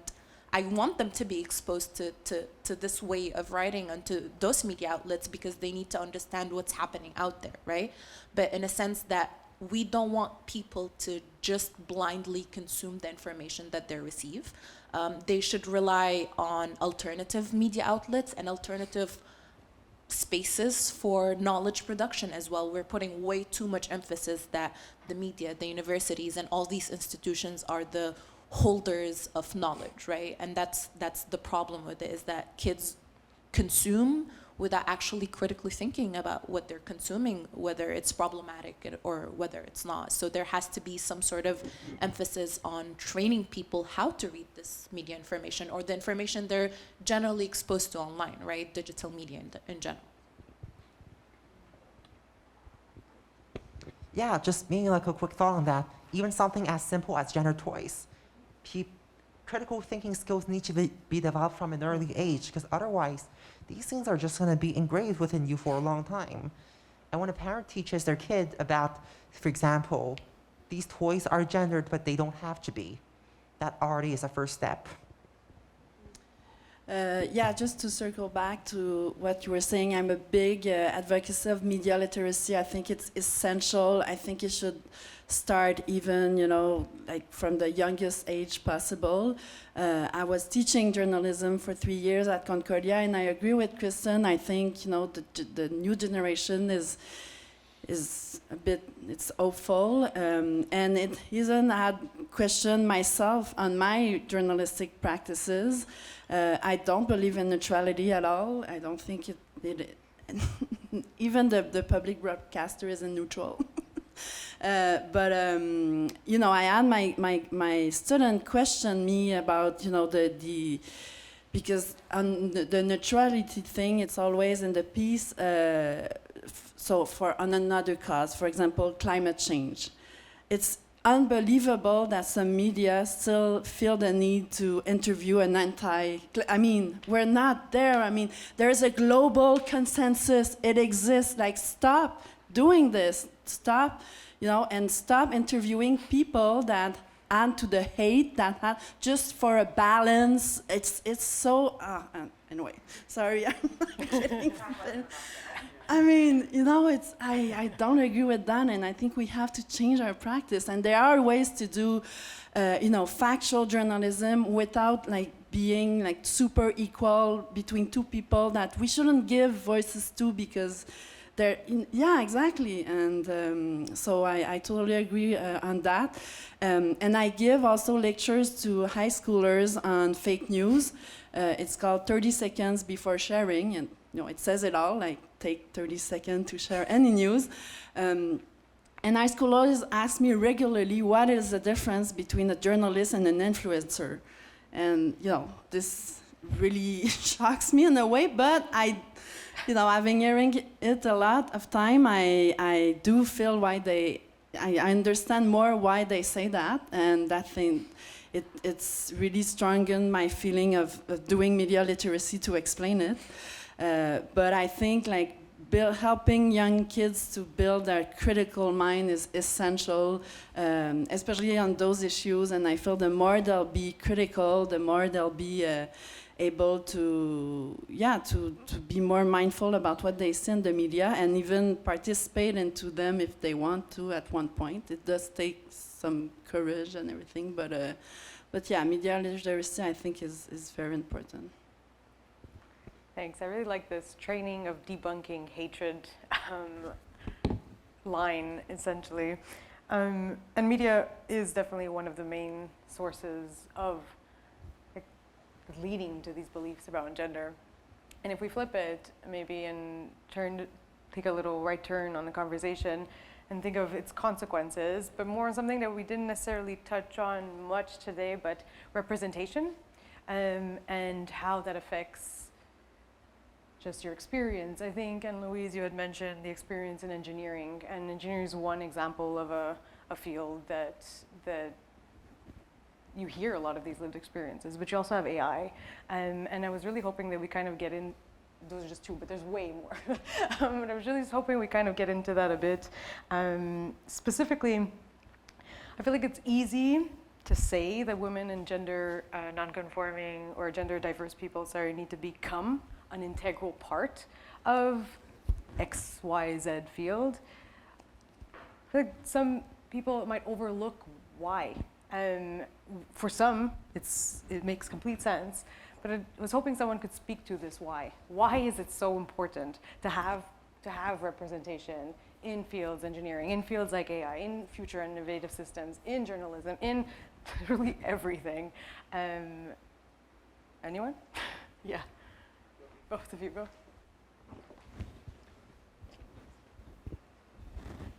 Yeah, so I think it's twofold. I think the first and most obvious is that having representation in different fields inspires young people to see themselves in those fields. And so just for the sake of continuing diversity, it's important to have representation. But another reason I think it's really important is because what I call the writer's room problem, which is when you can tell that a black family on TV was written by a white person. Or you can tell that a group that's being represented in media is being represented with such accuracy that it's very clear that somebody in the community was a part of it. This is a really dumb example, but I like this anime that's about volleyball, and it's really clear that it was made by somebody who played volleyball, all the sounds and all that good stuff. And I think the same is true for representation in films, because you can watch something like Moonlight, or you could watch the Hallmark movie that just came out that features a gay couple. And one has a certain sincerity to it, while the other feels just like pandering. And I think that's a reason it's important to have, even in terms of AI, right? AI famously is super racist and can't distinguish black faces. And part of that reflects that there probably weren't a lot of black people on the team that made it. Or in the data that it was trained on, which was still gathered by somebody or something else. And I think having more diversity in those rooms is not only good representation for kids, but also makes media or makes whatever product better. Thanks. So my topic of research is on political representation. So I have a lot to say about this, but you can understand kind of representation in a few different ways. And the typical way that we understand it is what we call descriptive representation. So just the fact that people are present in a room, right? So saying again, in the context of politics, that's what I study, we need our legislature to represent the population as it is. So we need gender parity, we need like representation of different ethnic backgrounds, we need people who are queer, who are trans, and like that is all important and very good, because there are studies that show that just the mere fact that lawmakers will be exposed to people from different groups has an incidence on their likelihood to vote for or against projects. So for example, we saw kind of a surprising thing in the United States where after Roe v. Wade was overturned, the US Congress actually managed to pass a bill into law codifying same-sex marriage, which like 5 years ago, even before that happened, would not have been even thinkable. Like you wouldn't have thought that. And a sizable contingent of Republicans voted in favor of it because they said they had been exposed to more queer people in Congress. So it's important for representation, for people's identities to be represented, but also it's important for different viewpoints to be represented, which is what we call substantive representation. So for example, if, you know, using gay men as an example, okay, if gay men are represented in government, that's great, but if it's only white, upper class, cisgender gay men who are represented, you're only going to get a very specific segment of those interests, and their policy priorities may not reflect those of the broader community. So I think, yes, it's important for us to have a diversity of perspectives and voices, whether it's in media or in politics or whatever, but it's also important to consider what the message is that those folks representing us are saying, because if we're, you know, trying to get marginalized people on the screen just for them to sell us stuff, are we really being liberated or are we being commercialized? So representation is great if it has different angles to it, and if it's not just a, you're in here because you check off this box, which turns into like something that's just very performative and just like there for show. Thank you. I was just, you're reminding me, you know, in engineering, and that's my focus today, but it's often a numbers game. How do we get more women in engineering? How do we get, and I think of it, you know, there's this, what they call the engineering pipeline, and they try to get as many women in that pipeline, and then they trickle out, you know, like clear water trickling out. Well, it's not clear water trickling out. It's actually like the grime in there, and then they're kind of like, who wants to be in that, right? So, like my emphasis, I don't like to get, and I totally see the value of representation, and mine's a little bit different, this particular issue, but I don't want to get wrapped up in the numbers game. Like, let's create an environment in engineering where women can have great lives. It's a fantastic field. Why shouldn't women have amazing careers? Whether they're inclined to tinker or not, it's a fantastic career. So I'm just really, I personally don't like this numbers game that a lot of companies and organizations are playing, because I think it's a bit superficial. I'll jump into, I really liked what you were saying. I'll hopefully try and expand on it rather than just saying it with worse wording, because I think you have very like concise academic terms. But I work in the field of, not quite, I make YouTube videos and TikToks about, you know, popular media, and we can see representation is really important for, you know, a direct example, support for gay marriage went up directly proportionately to the audience of Modern Family. Like, that is one concrete example where we see descriptive representation, you were saying, as like something that can, you know, lead to change. But I think also without the substantive there, it can become really tokenizing. It can become really like, okay, we need to get one of every person into this show. That's just still going to reinforce the ideals of the writer's room or the ideals of, you know, cis heteronormative patriarchal white supremacy. And so one other thing that I like to think of a lot is a filmmaker, Taika Waititi. He's Maori from New Zealand. And one perspective he loves to talk about in telling diverse stories, like he's a producer on Reservation Dogs. And he says, he's like, I don't want one Indigenous character in the show about white high schoolers. I want Indigenous stories told. I want Maori stories told. I want, those stories to have those cultural dimensions that then, like, I love reservation dogs. I'm not from that culture or background, but like, that doesn't mean I can't enjoy it. And I think that's part of this substantive representation, is that it's not just about picking, the most Eurocentric beauty standard that's also, checks the diversity boxes. It's also, about getting this writer's room representation, the full package. I think is a really important part of it. Or else, we've seen this like backlash to, cynical castings, because we know companies like Disney, when they check their boxes for diversity, they're not actually interested in telling substantive stories that like give people's perspective as much as they are just balancing their checkbooks and doing something in a way that can do this. But then the backlash to it becomes this very media illiterate approach of like, oh, they're just doing it because they're woke, and then the solution isn't, oh, we should also get more diverse storytellers.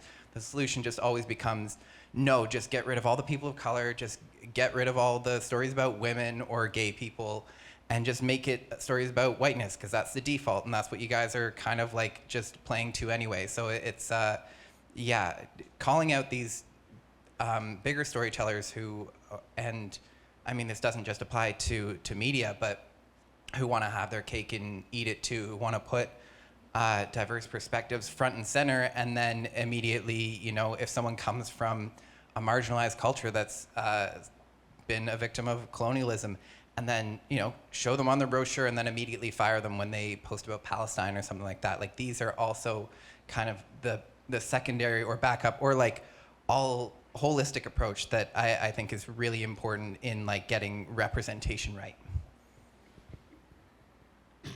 This is more of a question, I guess. I work for University Communications, and we are constantly dealing with this, of trying to show diversity, and we talk about EDI, we talk about all these different things, but it never feels genuine. It always feels performative. It always feels like tokenism. And most of the time, it's people like me who are making decisions for people that are trans, or making decisions for people that are, non-white. And the intention there for people like me is, I want to well represent, but how do you do that in a way that's genuine when you don't actually have the landscape yet, where we talk about EDI, but it's not in practice? It's like you said, like, yes, or as you said, there's a pipeline coming in, but there's no efforts to create an environment that's welcoming. So in engineering, it's fine bringing women into engineering, but if the environment there is extremely sexist and unwelcoming, of course women are going to come in and they're going to be like, yeah, ciao, I'm out. So I think that's, I guess my question to the room is just, how do we do that? And how do we represent in a way that's genuine and authentic, when we don't necessarily have the environment in place to do it, I guess, and we don't necessarily have the know-it-all. So, that's my question, I guess. Sorry, I had to run for the microphone. I also, very often, I have worked in EDI in the theater scene here in Montreal, in the English theater scene. And very often, I'm the only person of color in an entire institution leading this conversation. And I have to very immediately remind people that I do not represent every marginalized community that exists, period. I also come from India. We're like 1.8 million people, so I can't even speak for all my lovely people either. So I immediately dismiss that.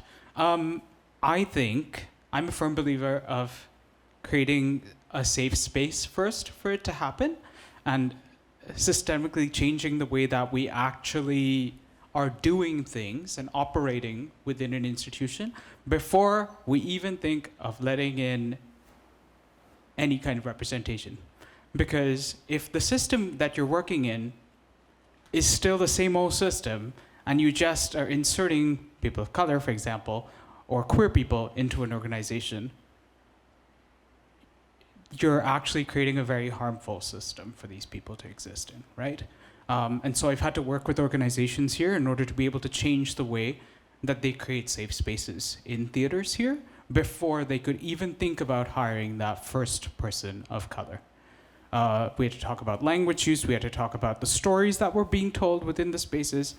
We had to talk about what kind of safety systems already exist within the organization and how they only sometimes serve one specific community and how they were missing out on a giant, larger community. So I think there's a lot of like organizational change that needs to happen before any kind of EDI work can even be kind of addressed. And that is, it's daunting. It's extremely daunting for organizations, and so they just shoot it down right away. It's also very often a very large financial commitment that they have to make in order to do that, and that does not feed their giant corporate mandate. Of course not. So there's definitely like difficult conversations to be had, but I often remind them that people of color are the global majority. So it's a wake-up call for a lot of people, especially when you live in this part of the world. But yeah, I think like creating a safe space to be able to actually, before you can even think about creating representation within an organization, is a great place to start to hopefully move towards positive change. And that will take a long time. And acknowledging the fact that it will take a long time and that will be a slow process and should not be a fast process is also a huge thing. Because people want representation real quickly and think they can do it just via a quick hire or like a ticking of a box, but that's just really not the way it works. And it's terribly harmful for the people that come into those situations. Very often those people will leave because they never, ever, ever felt like they belonged there.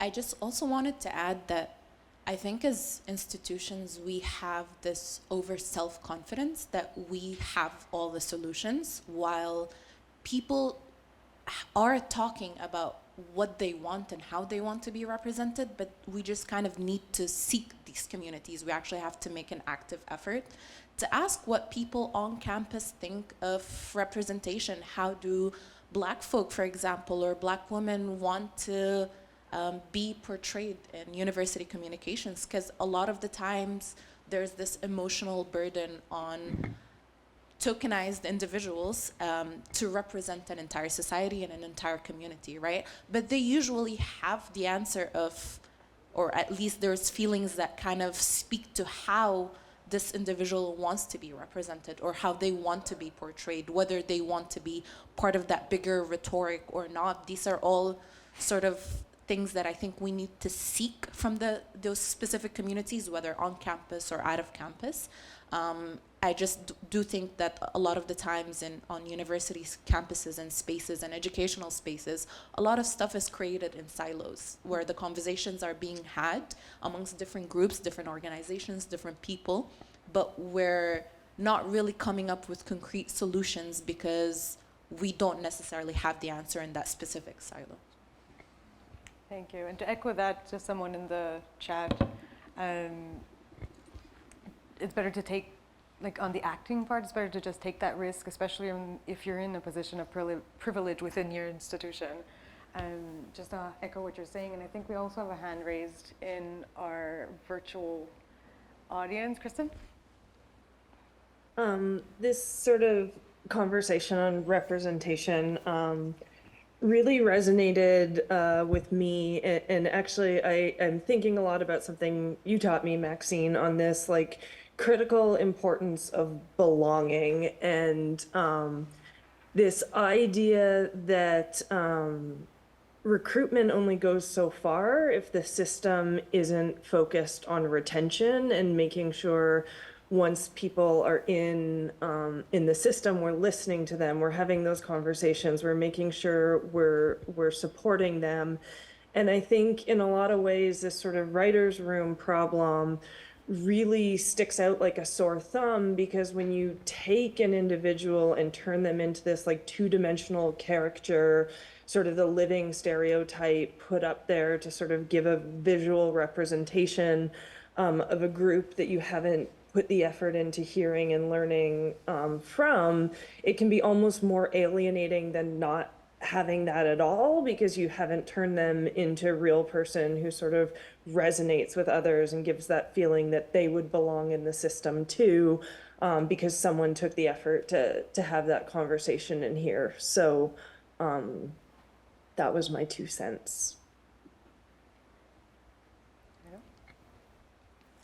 Yeah, I had something to add to this broader conversation about just getting knowledge about how to actually improve our institutions and, you know, quote unquote, make things better.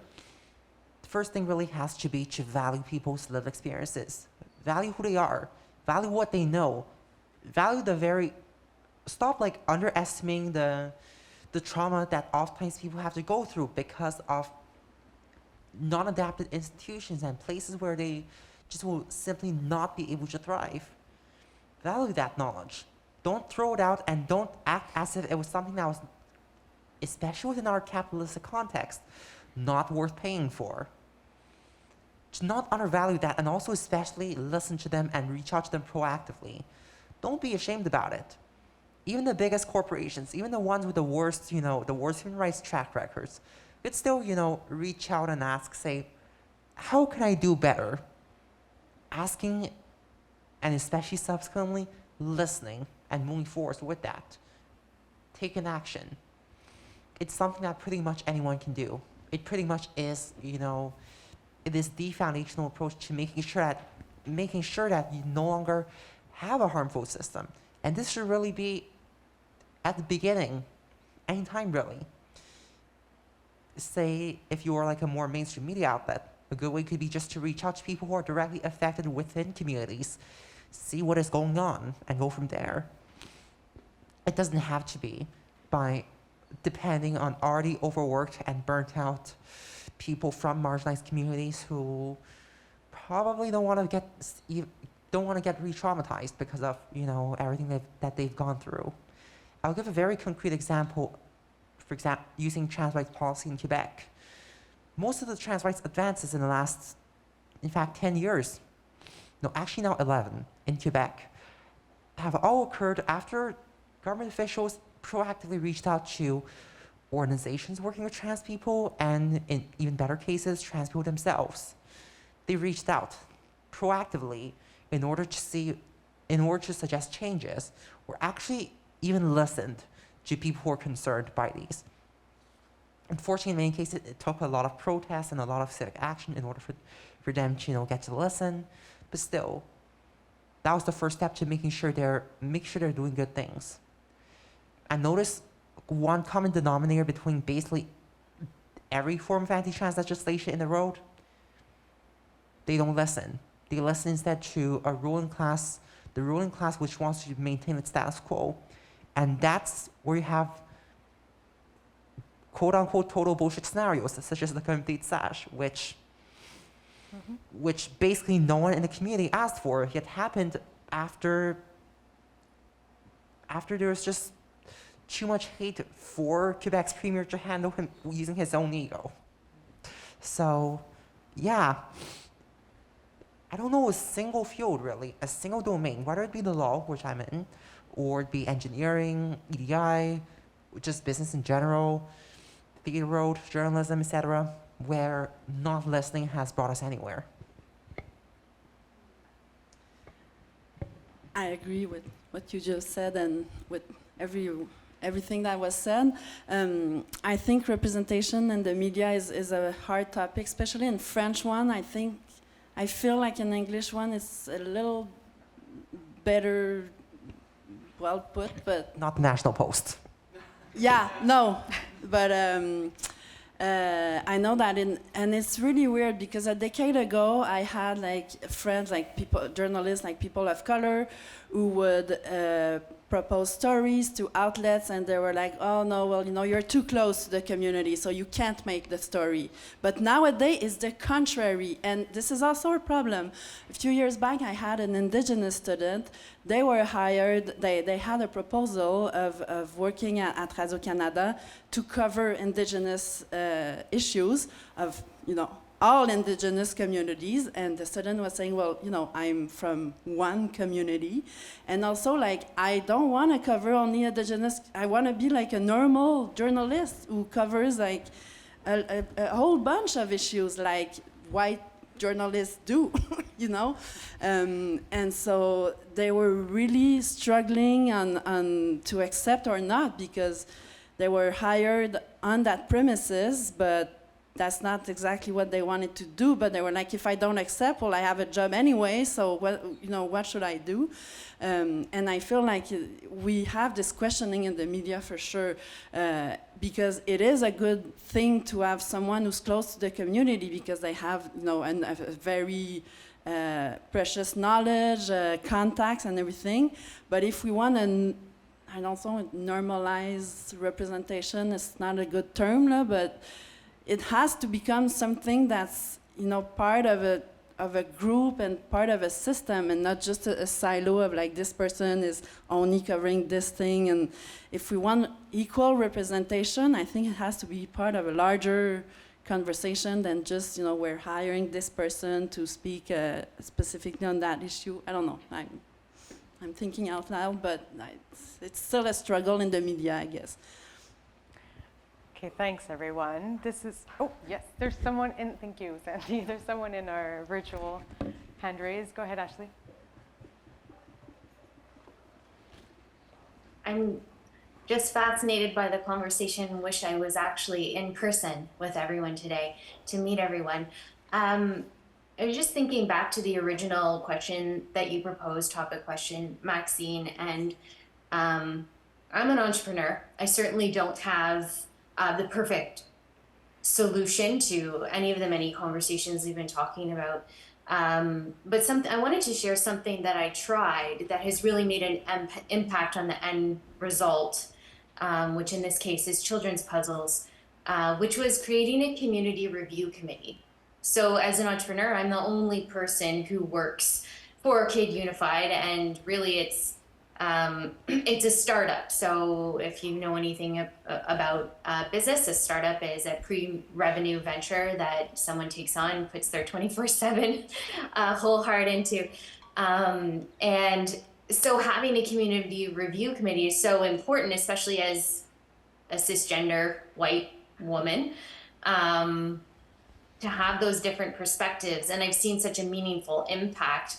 What the Community Review Committee does with Kid Unified is looks at the illustrations before we go to print, and they offer feedback in terms of representation on our characters, who are called the kid folk. So from their own perspectives, how do they feel that the illustrations represent either they themselves or their children, and therefore the greater world. So it's been very meaningful in terms of talking about hair textures, hairstyles, hair colors, skin tones, different devices, assistive devices that children may be using, different dress choices as well, in terms of maybe experimenting with dress.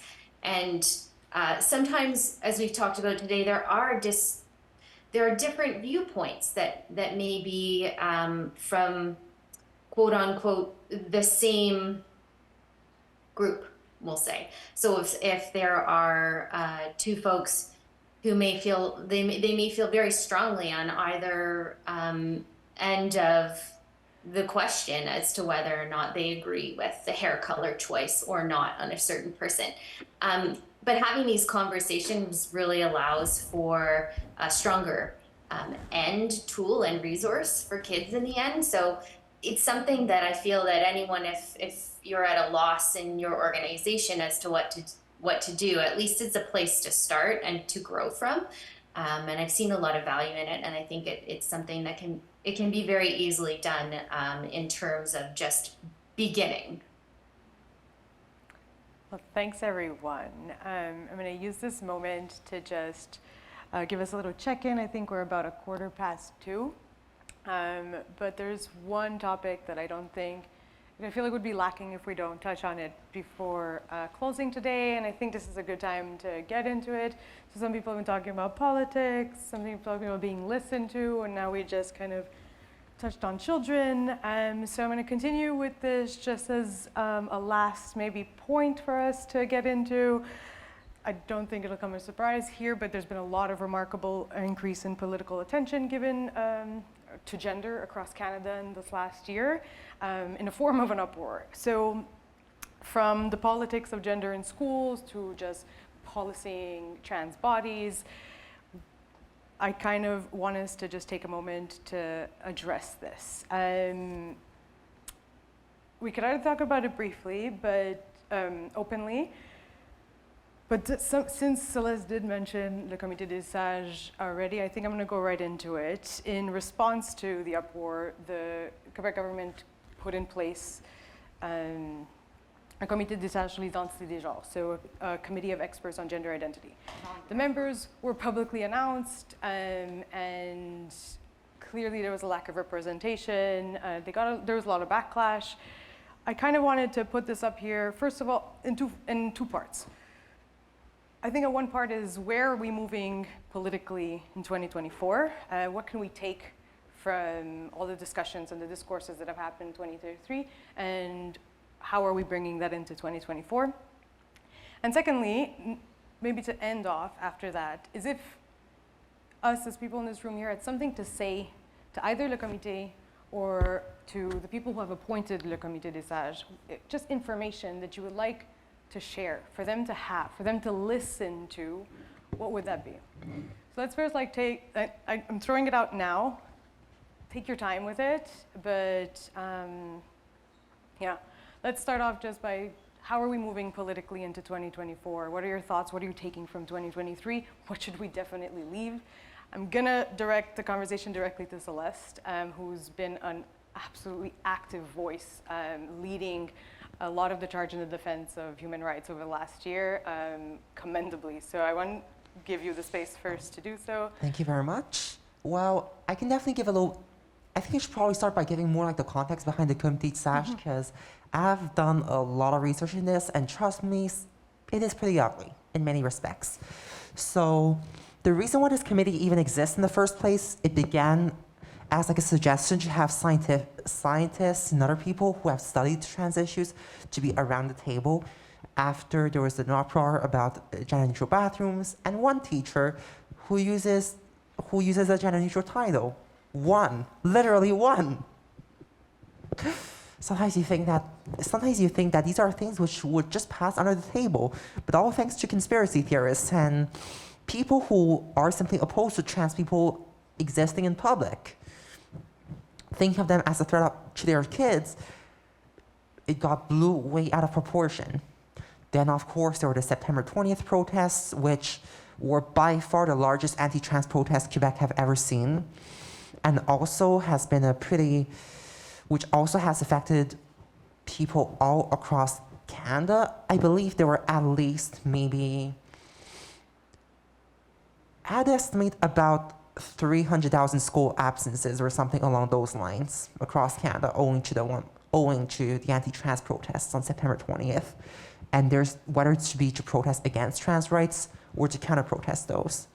There were 101 anti-trans protests on the same day across this country of colonial lands, and over 66 counter-protests all across the country as well, organized mostly by grassroots actors who didn't want anything to say with all the anti-trans shit happening. I'm personally affected in this because I was the person who organized the Montreal counter-protest, basically all alone with Queer McGill. So there was that. Then Legault basically overrode the idea of his education minister to have the committee be about scientists and researchers, instead wanted a quote-unquote unbiased committee consisting of wise men. I don't really have a good translation for sage here, but basically wise men who have nothing to do with the community, to quote-unquote examine the trans issue and see what to do from here. Unfortunately, the people who have been selected for this committee have very much, let's just say there's a lot of reasons for us to not trust them. But first and foremost, let's go back to trans socioeconomic inequality and the fact that we are, as a whole, a very poor community. I believe the number in Canada, all across Canada in 2019, is at about that the median trans person in these unceded lands would earn maybe $30,000 per year. And this is just people aged 25 and up. It's really a horrendously low figure when compared to the median for the general population. And these SAGs, according to an access to information request I filed last month, earn between $109,000 and $114,000 to examine, quote unquote, the trans question. 2 of the 3 SAGs in question have also been seen as connected to anti-trans groups, at least from what we've examined, including one who has previously expressed public views as being, quote unquote, for the parental rights movement, which is an anti-trans conspiracy movement seeking to discredit any form of inclusion of trans people and just queer people in general in schools. So people are rightfully scared. It's okay if I do like a little promotion here. That is why people are organizing themselves really quickly against this committee. There's actually a protest happening on Monday at 4 p.m. in front of the Palais de Justice on the matter. If you want more information, just search up my Instagram account at Celeste Trianon on Instagram or search that on Facebook. Sorry for the promotion. But yeah, so that is the status quo. People are rightfully angry because this is very much not a committee made by and for the community. It was very much imposed upon us and imposed purposely in a manner so that it would not contain any people who even understood trans issues. It was designed in a way to, according to the government's paradigm of what transness ought to be. When you think about this, you have to think, is this what we want? Of course not. But this is the government, and they very much could impose upon us Florida-style laws, outright removing us from existence. It's exactly what happened with Bill 21. The risks are here. So I want y'all to reflect a little bit about what this entails for the trans community here. We're also seeing attacks all across the rest of Canada, including notably in Saskatchewan, the use of the notwithstanding clause for the first time against young persons in order to deprive trans youth of their humanity in schools. What do y'all think about this? So, my many issues with the Comité des Sages, okay, we're back. So I really have like 3 main issues. The first one is there's no trans people represented on the committee, which is bonkers because I like to use the example of if the federal government launched a committee about Quebec-specific issues that had to decide the place of Quebec in the country without a single person from Quebec on it, that would not be accepted. So representation is a big issue. The second one is expertise, which Celeste talked to. So you may be thinking like, oh, okay, like let's take the benefit of the doubt and let's give the government like a good spin on this. Okay, maybe they didn't represent any trans people on it, but maybe they selected people like cis people who study trans issues. No. None of these experts are experts on trans issues. We have a lawyer, we have a doctor, and there's a nurse, none of whom are specialized in trans-specific issues. So like the Comité des Sages n'est pas très sage. And the third kind of issue is the framing of the purpose of the committee. So when the minister announced this committee, she was very clear. She was like, okay, but this is not going to justify going back on any rights. Like we're not going to go back on any existing rights. This is just to decide the place of trans people in society. And that statement conflicts with the very mission of the committee. So one of the main issues that the committee is tasked with exploring is the use of X as a gender marker, as a neutral gender marker on government ID. And a court decision already said that the government was defaulting on its constitutional obligations by not providing that. So the court has already said that we need an X gender marker, and the government said that they would do it. Now all of a sudden they're saying, oh, well, the committee's going to explore it, but we're not going to go back on any rights if they decide that. So what's the point of the committee? Is the point of the committee to make recommendations on something that's already been decided, or are they there to just talk about stuff and seem nice? Yep. I just wanted to add here, so the judgment in question from 2021 concerned only external markers on birth certificates, which means that it does not apply technically to driver's licenses and provincial ID. But here's the thing. At the time, the excuse back in 2023, notably with all government officials, is like, hey, we don't have the technological means to implement the external markers, notably with the driver license board. I mean, that is understandable. You could have put an interim solution or something. But now, as of yesterday, I've received confirmation that it's impossible to get an external marker on driver's licenses only because the government said so. They're actively preventing the SAC, with 2 A's, to be clear, to implement external markers on IDs. You don't want to drive after you go to the SAC with 1 A, trust me. But yeah, exactly, they're imposing their worldview upon others. And when you think about this, doesn't this resemble some other times where groups that had nothing to do with the issue end up making things for the worse? Imagine a committee on women containing only cisgender men. Imagine a committee on reproductive justice and reproductive rights consisting only of cisgender men who might not be affected by the core issues at hand. It's not a question necessarily of denying expertise. It's really a question of it's not just a question of denying experts their say in this. It's also an attempt to purposely refuse to listen. And we all know where refusing to listen brings us. It brings us to Bill 21, Bill 96, Bill 31, and company. And finally, I just want to say the lack of external markers on IDs, it's clearly unconstitutional, and there are people planning lawsuits right now against the government for this, including myself. Yeah, thank you both for just all of that background too. I have a lot of thoughts on this as well. I think seeing that one of the stated goals of this committee is to ease tensions between communities, and then having them directly say this committee doesn't need to represent trans people because it is not to advocate for their interests. That right there is an indication that we know whose tensions they want to ease. They want to seize on the fear mongering. We've seen this with the CAC before, and I'm glad you mentioned all those bills, 21 specifically. The CAC specifically is very good at stoking culture wars to garner support, and then horrible at governing. And we see that pattern go over and over. And now Legault has one of the lowest, I think the lowest approval rate of any premier in the country. And they're just going by the playbook again. They saw nurses and teachers go on a strike. They had no strategy to give them what they needed. So they kicked up another culture war. They found another scapegoat group.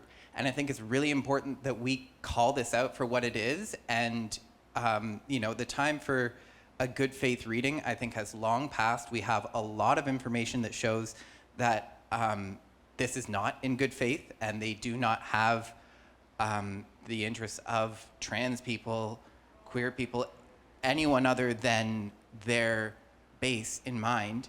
And we've seen that. Maxine, you mentioned 2023 into 2024. There's just been it jumps from group to group, whether it's a racialized group, whether it's sexual orientation, gender. There's always a scapegoat group. And right now we're in a cycle where it's trans people. And I think, one of the really important things we should point out is that this is a pattern we've seen before. And I think trans groups who have been invited to advise are very smart to be part of it. They've kind of said, it's going to happen with us or without us, so we're going to be at the table no matter if they ignore our decisions. But the time of any sort of generous reading of this as anything other than a culture war to distract from their failures of governance, that time is over. I think we need to call out this consistent pattern for exactly what it is. I agree, it's totally that. I'm gonna do a personal plug here too. So of course at Pivot we covered this a lot. And then the few days after the committee was announced, two of our journalists made a super good, very long investigation on who was the committee, and also all their, two of the committee members they said in the public space very transphobic statements. So we exposed that in our investigation. As you might know, we cannot share our own info on Facebook and Instagram. Thank you, Metaban. So it's in French. We made a TikTok out of it too. So if you want to share it, I will share it with Maxine if they want to send it. But you can send this around because it really exposes who the committee is, what are the problems with it, and also we interviewed, of course, people from the community. But this is our small way to contribute to this fight, I'd say.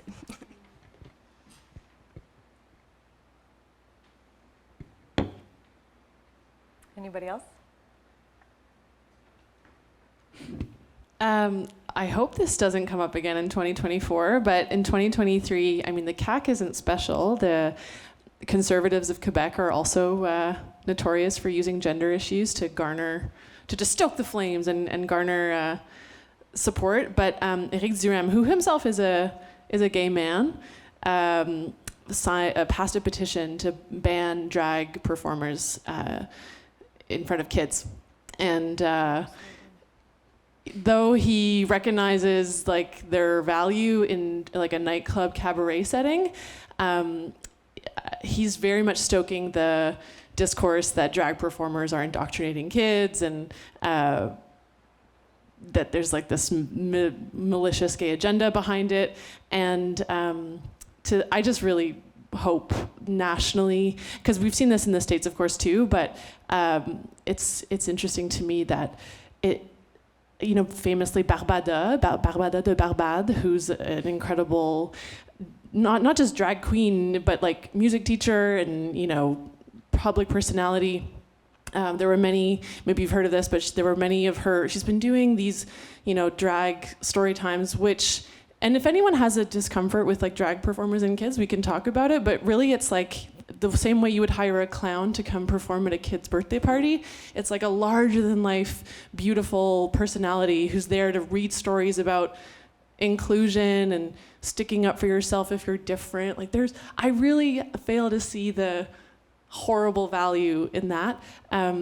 So anyway, there were these really violent protests against her readings and counter protests, and I was very happy to see, maybe this glimmer of hope that the counter protests always outnumbered the folks who were there saying, I don't want my kid to come to this. And to that I'd say, then don't bring them, that's fine. Just stay at home. But let the other kids and the other parents engage. And so I guess if you do hear about this stuff, whether it's at the dinner table at home or just stick up for the drag performers of this world. We're not horrible pedophiles and sorry, humor as a mechanism. But anyway, I hope the CAQ doesn't jump on this train. It wouldn't surprise me, but I'm somewhat optimistic and yet cynical about it all.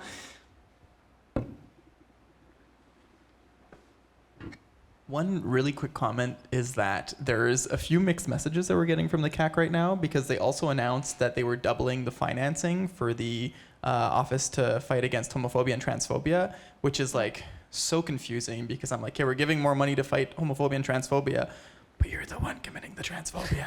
So anyways, I don't know what 2024 is going to bring. And I could keep going on this forever. I will add one smaller thing. Calling it out for what it is, I think, is really important, but I would be remiss if I didn't mention my partner is a non-binary teacher, and they see trans kids, non-binary kids. One kid came up to them and said, it's so lovely to see that a person like me exists as an adult. And so if we're talking about, directly what we would say to these committees is that trans kids exist. Non-binary kids exist. we're not trying to turn anyone into anything. We want people to be able to express themselves, whether it is being cisgender or transgender, non-binary, any form. I think it's limiting the potential of kids, citizens in general, if we say this way of being is wrong. You know, we all, I think a lot of people in here have grown up seeing homophobic media, and queer people internalize that those messages and say like, oh, I guess there is something wrong with me. But even seeing queer teachers and non-binary teachers being accepted gives a kid that confidence in themselves to say like, okay, what I am is valid, it's a real thing, even if adults of certain stripes don't see me, I can grow up to have a place in this society. And I think there is a lot of fear-based support to be drummed up of saying, no, you can't, and we should reinforce this. But I did have to mention that, like, no one is turning kids anything. These kids already exist, and we just want to see them become the best version of themselves.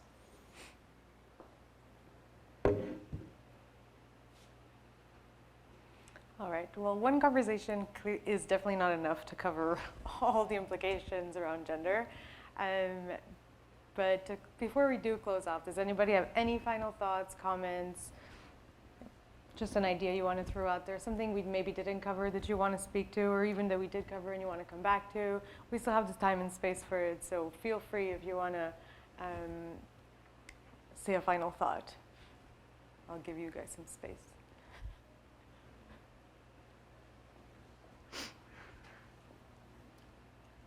Nothing to add, but thank you again for organizing this and making this possible. Well, one of the aims of Gender Perspectives was really just to get people together to kind of drum up a productive conversation about gender. And one of my hopes for 2024 is that we find a way to reshape systems to act with care, and find ways to connect in this way, but maybe on a larger scale, with one another, and really listen. I think that's a resounding thing that is lacking a little bit. So I really want to genuinely, from the bottom of my heart, thank you all so much for coming today and for sharing and engaging and really being open and honest with one another. It really means so much. It really touched me personally, and I hope that it inspired all of you to actually be here and hopefully get the conversation to keep going beyond this 3-hour sit down and talk. I do want to also thank our special guests that were here today. We have Francesco, thank you so much. I'm going to go over there. Fabien L Amour, Celeste Trianon, Dalia, who just stepped out, but I'll make sure I give her a hug. Gabrielle, Sandy, Anne-Louise, and Kajol. Thank you so much. Feel free, I don't know if there's any treats left, but feel free to take some coffee and a cookie on your way out, or to stay the rest of the time and continue mingling. But thanks again so much for coming, guys.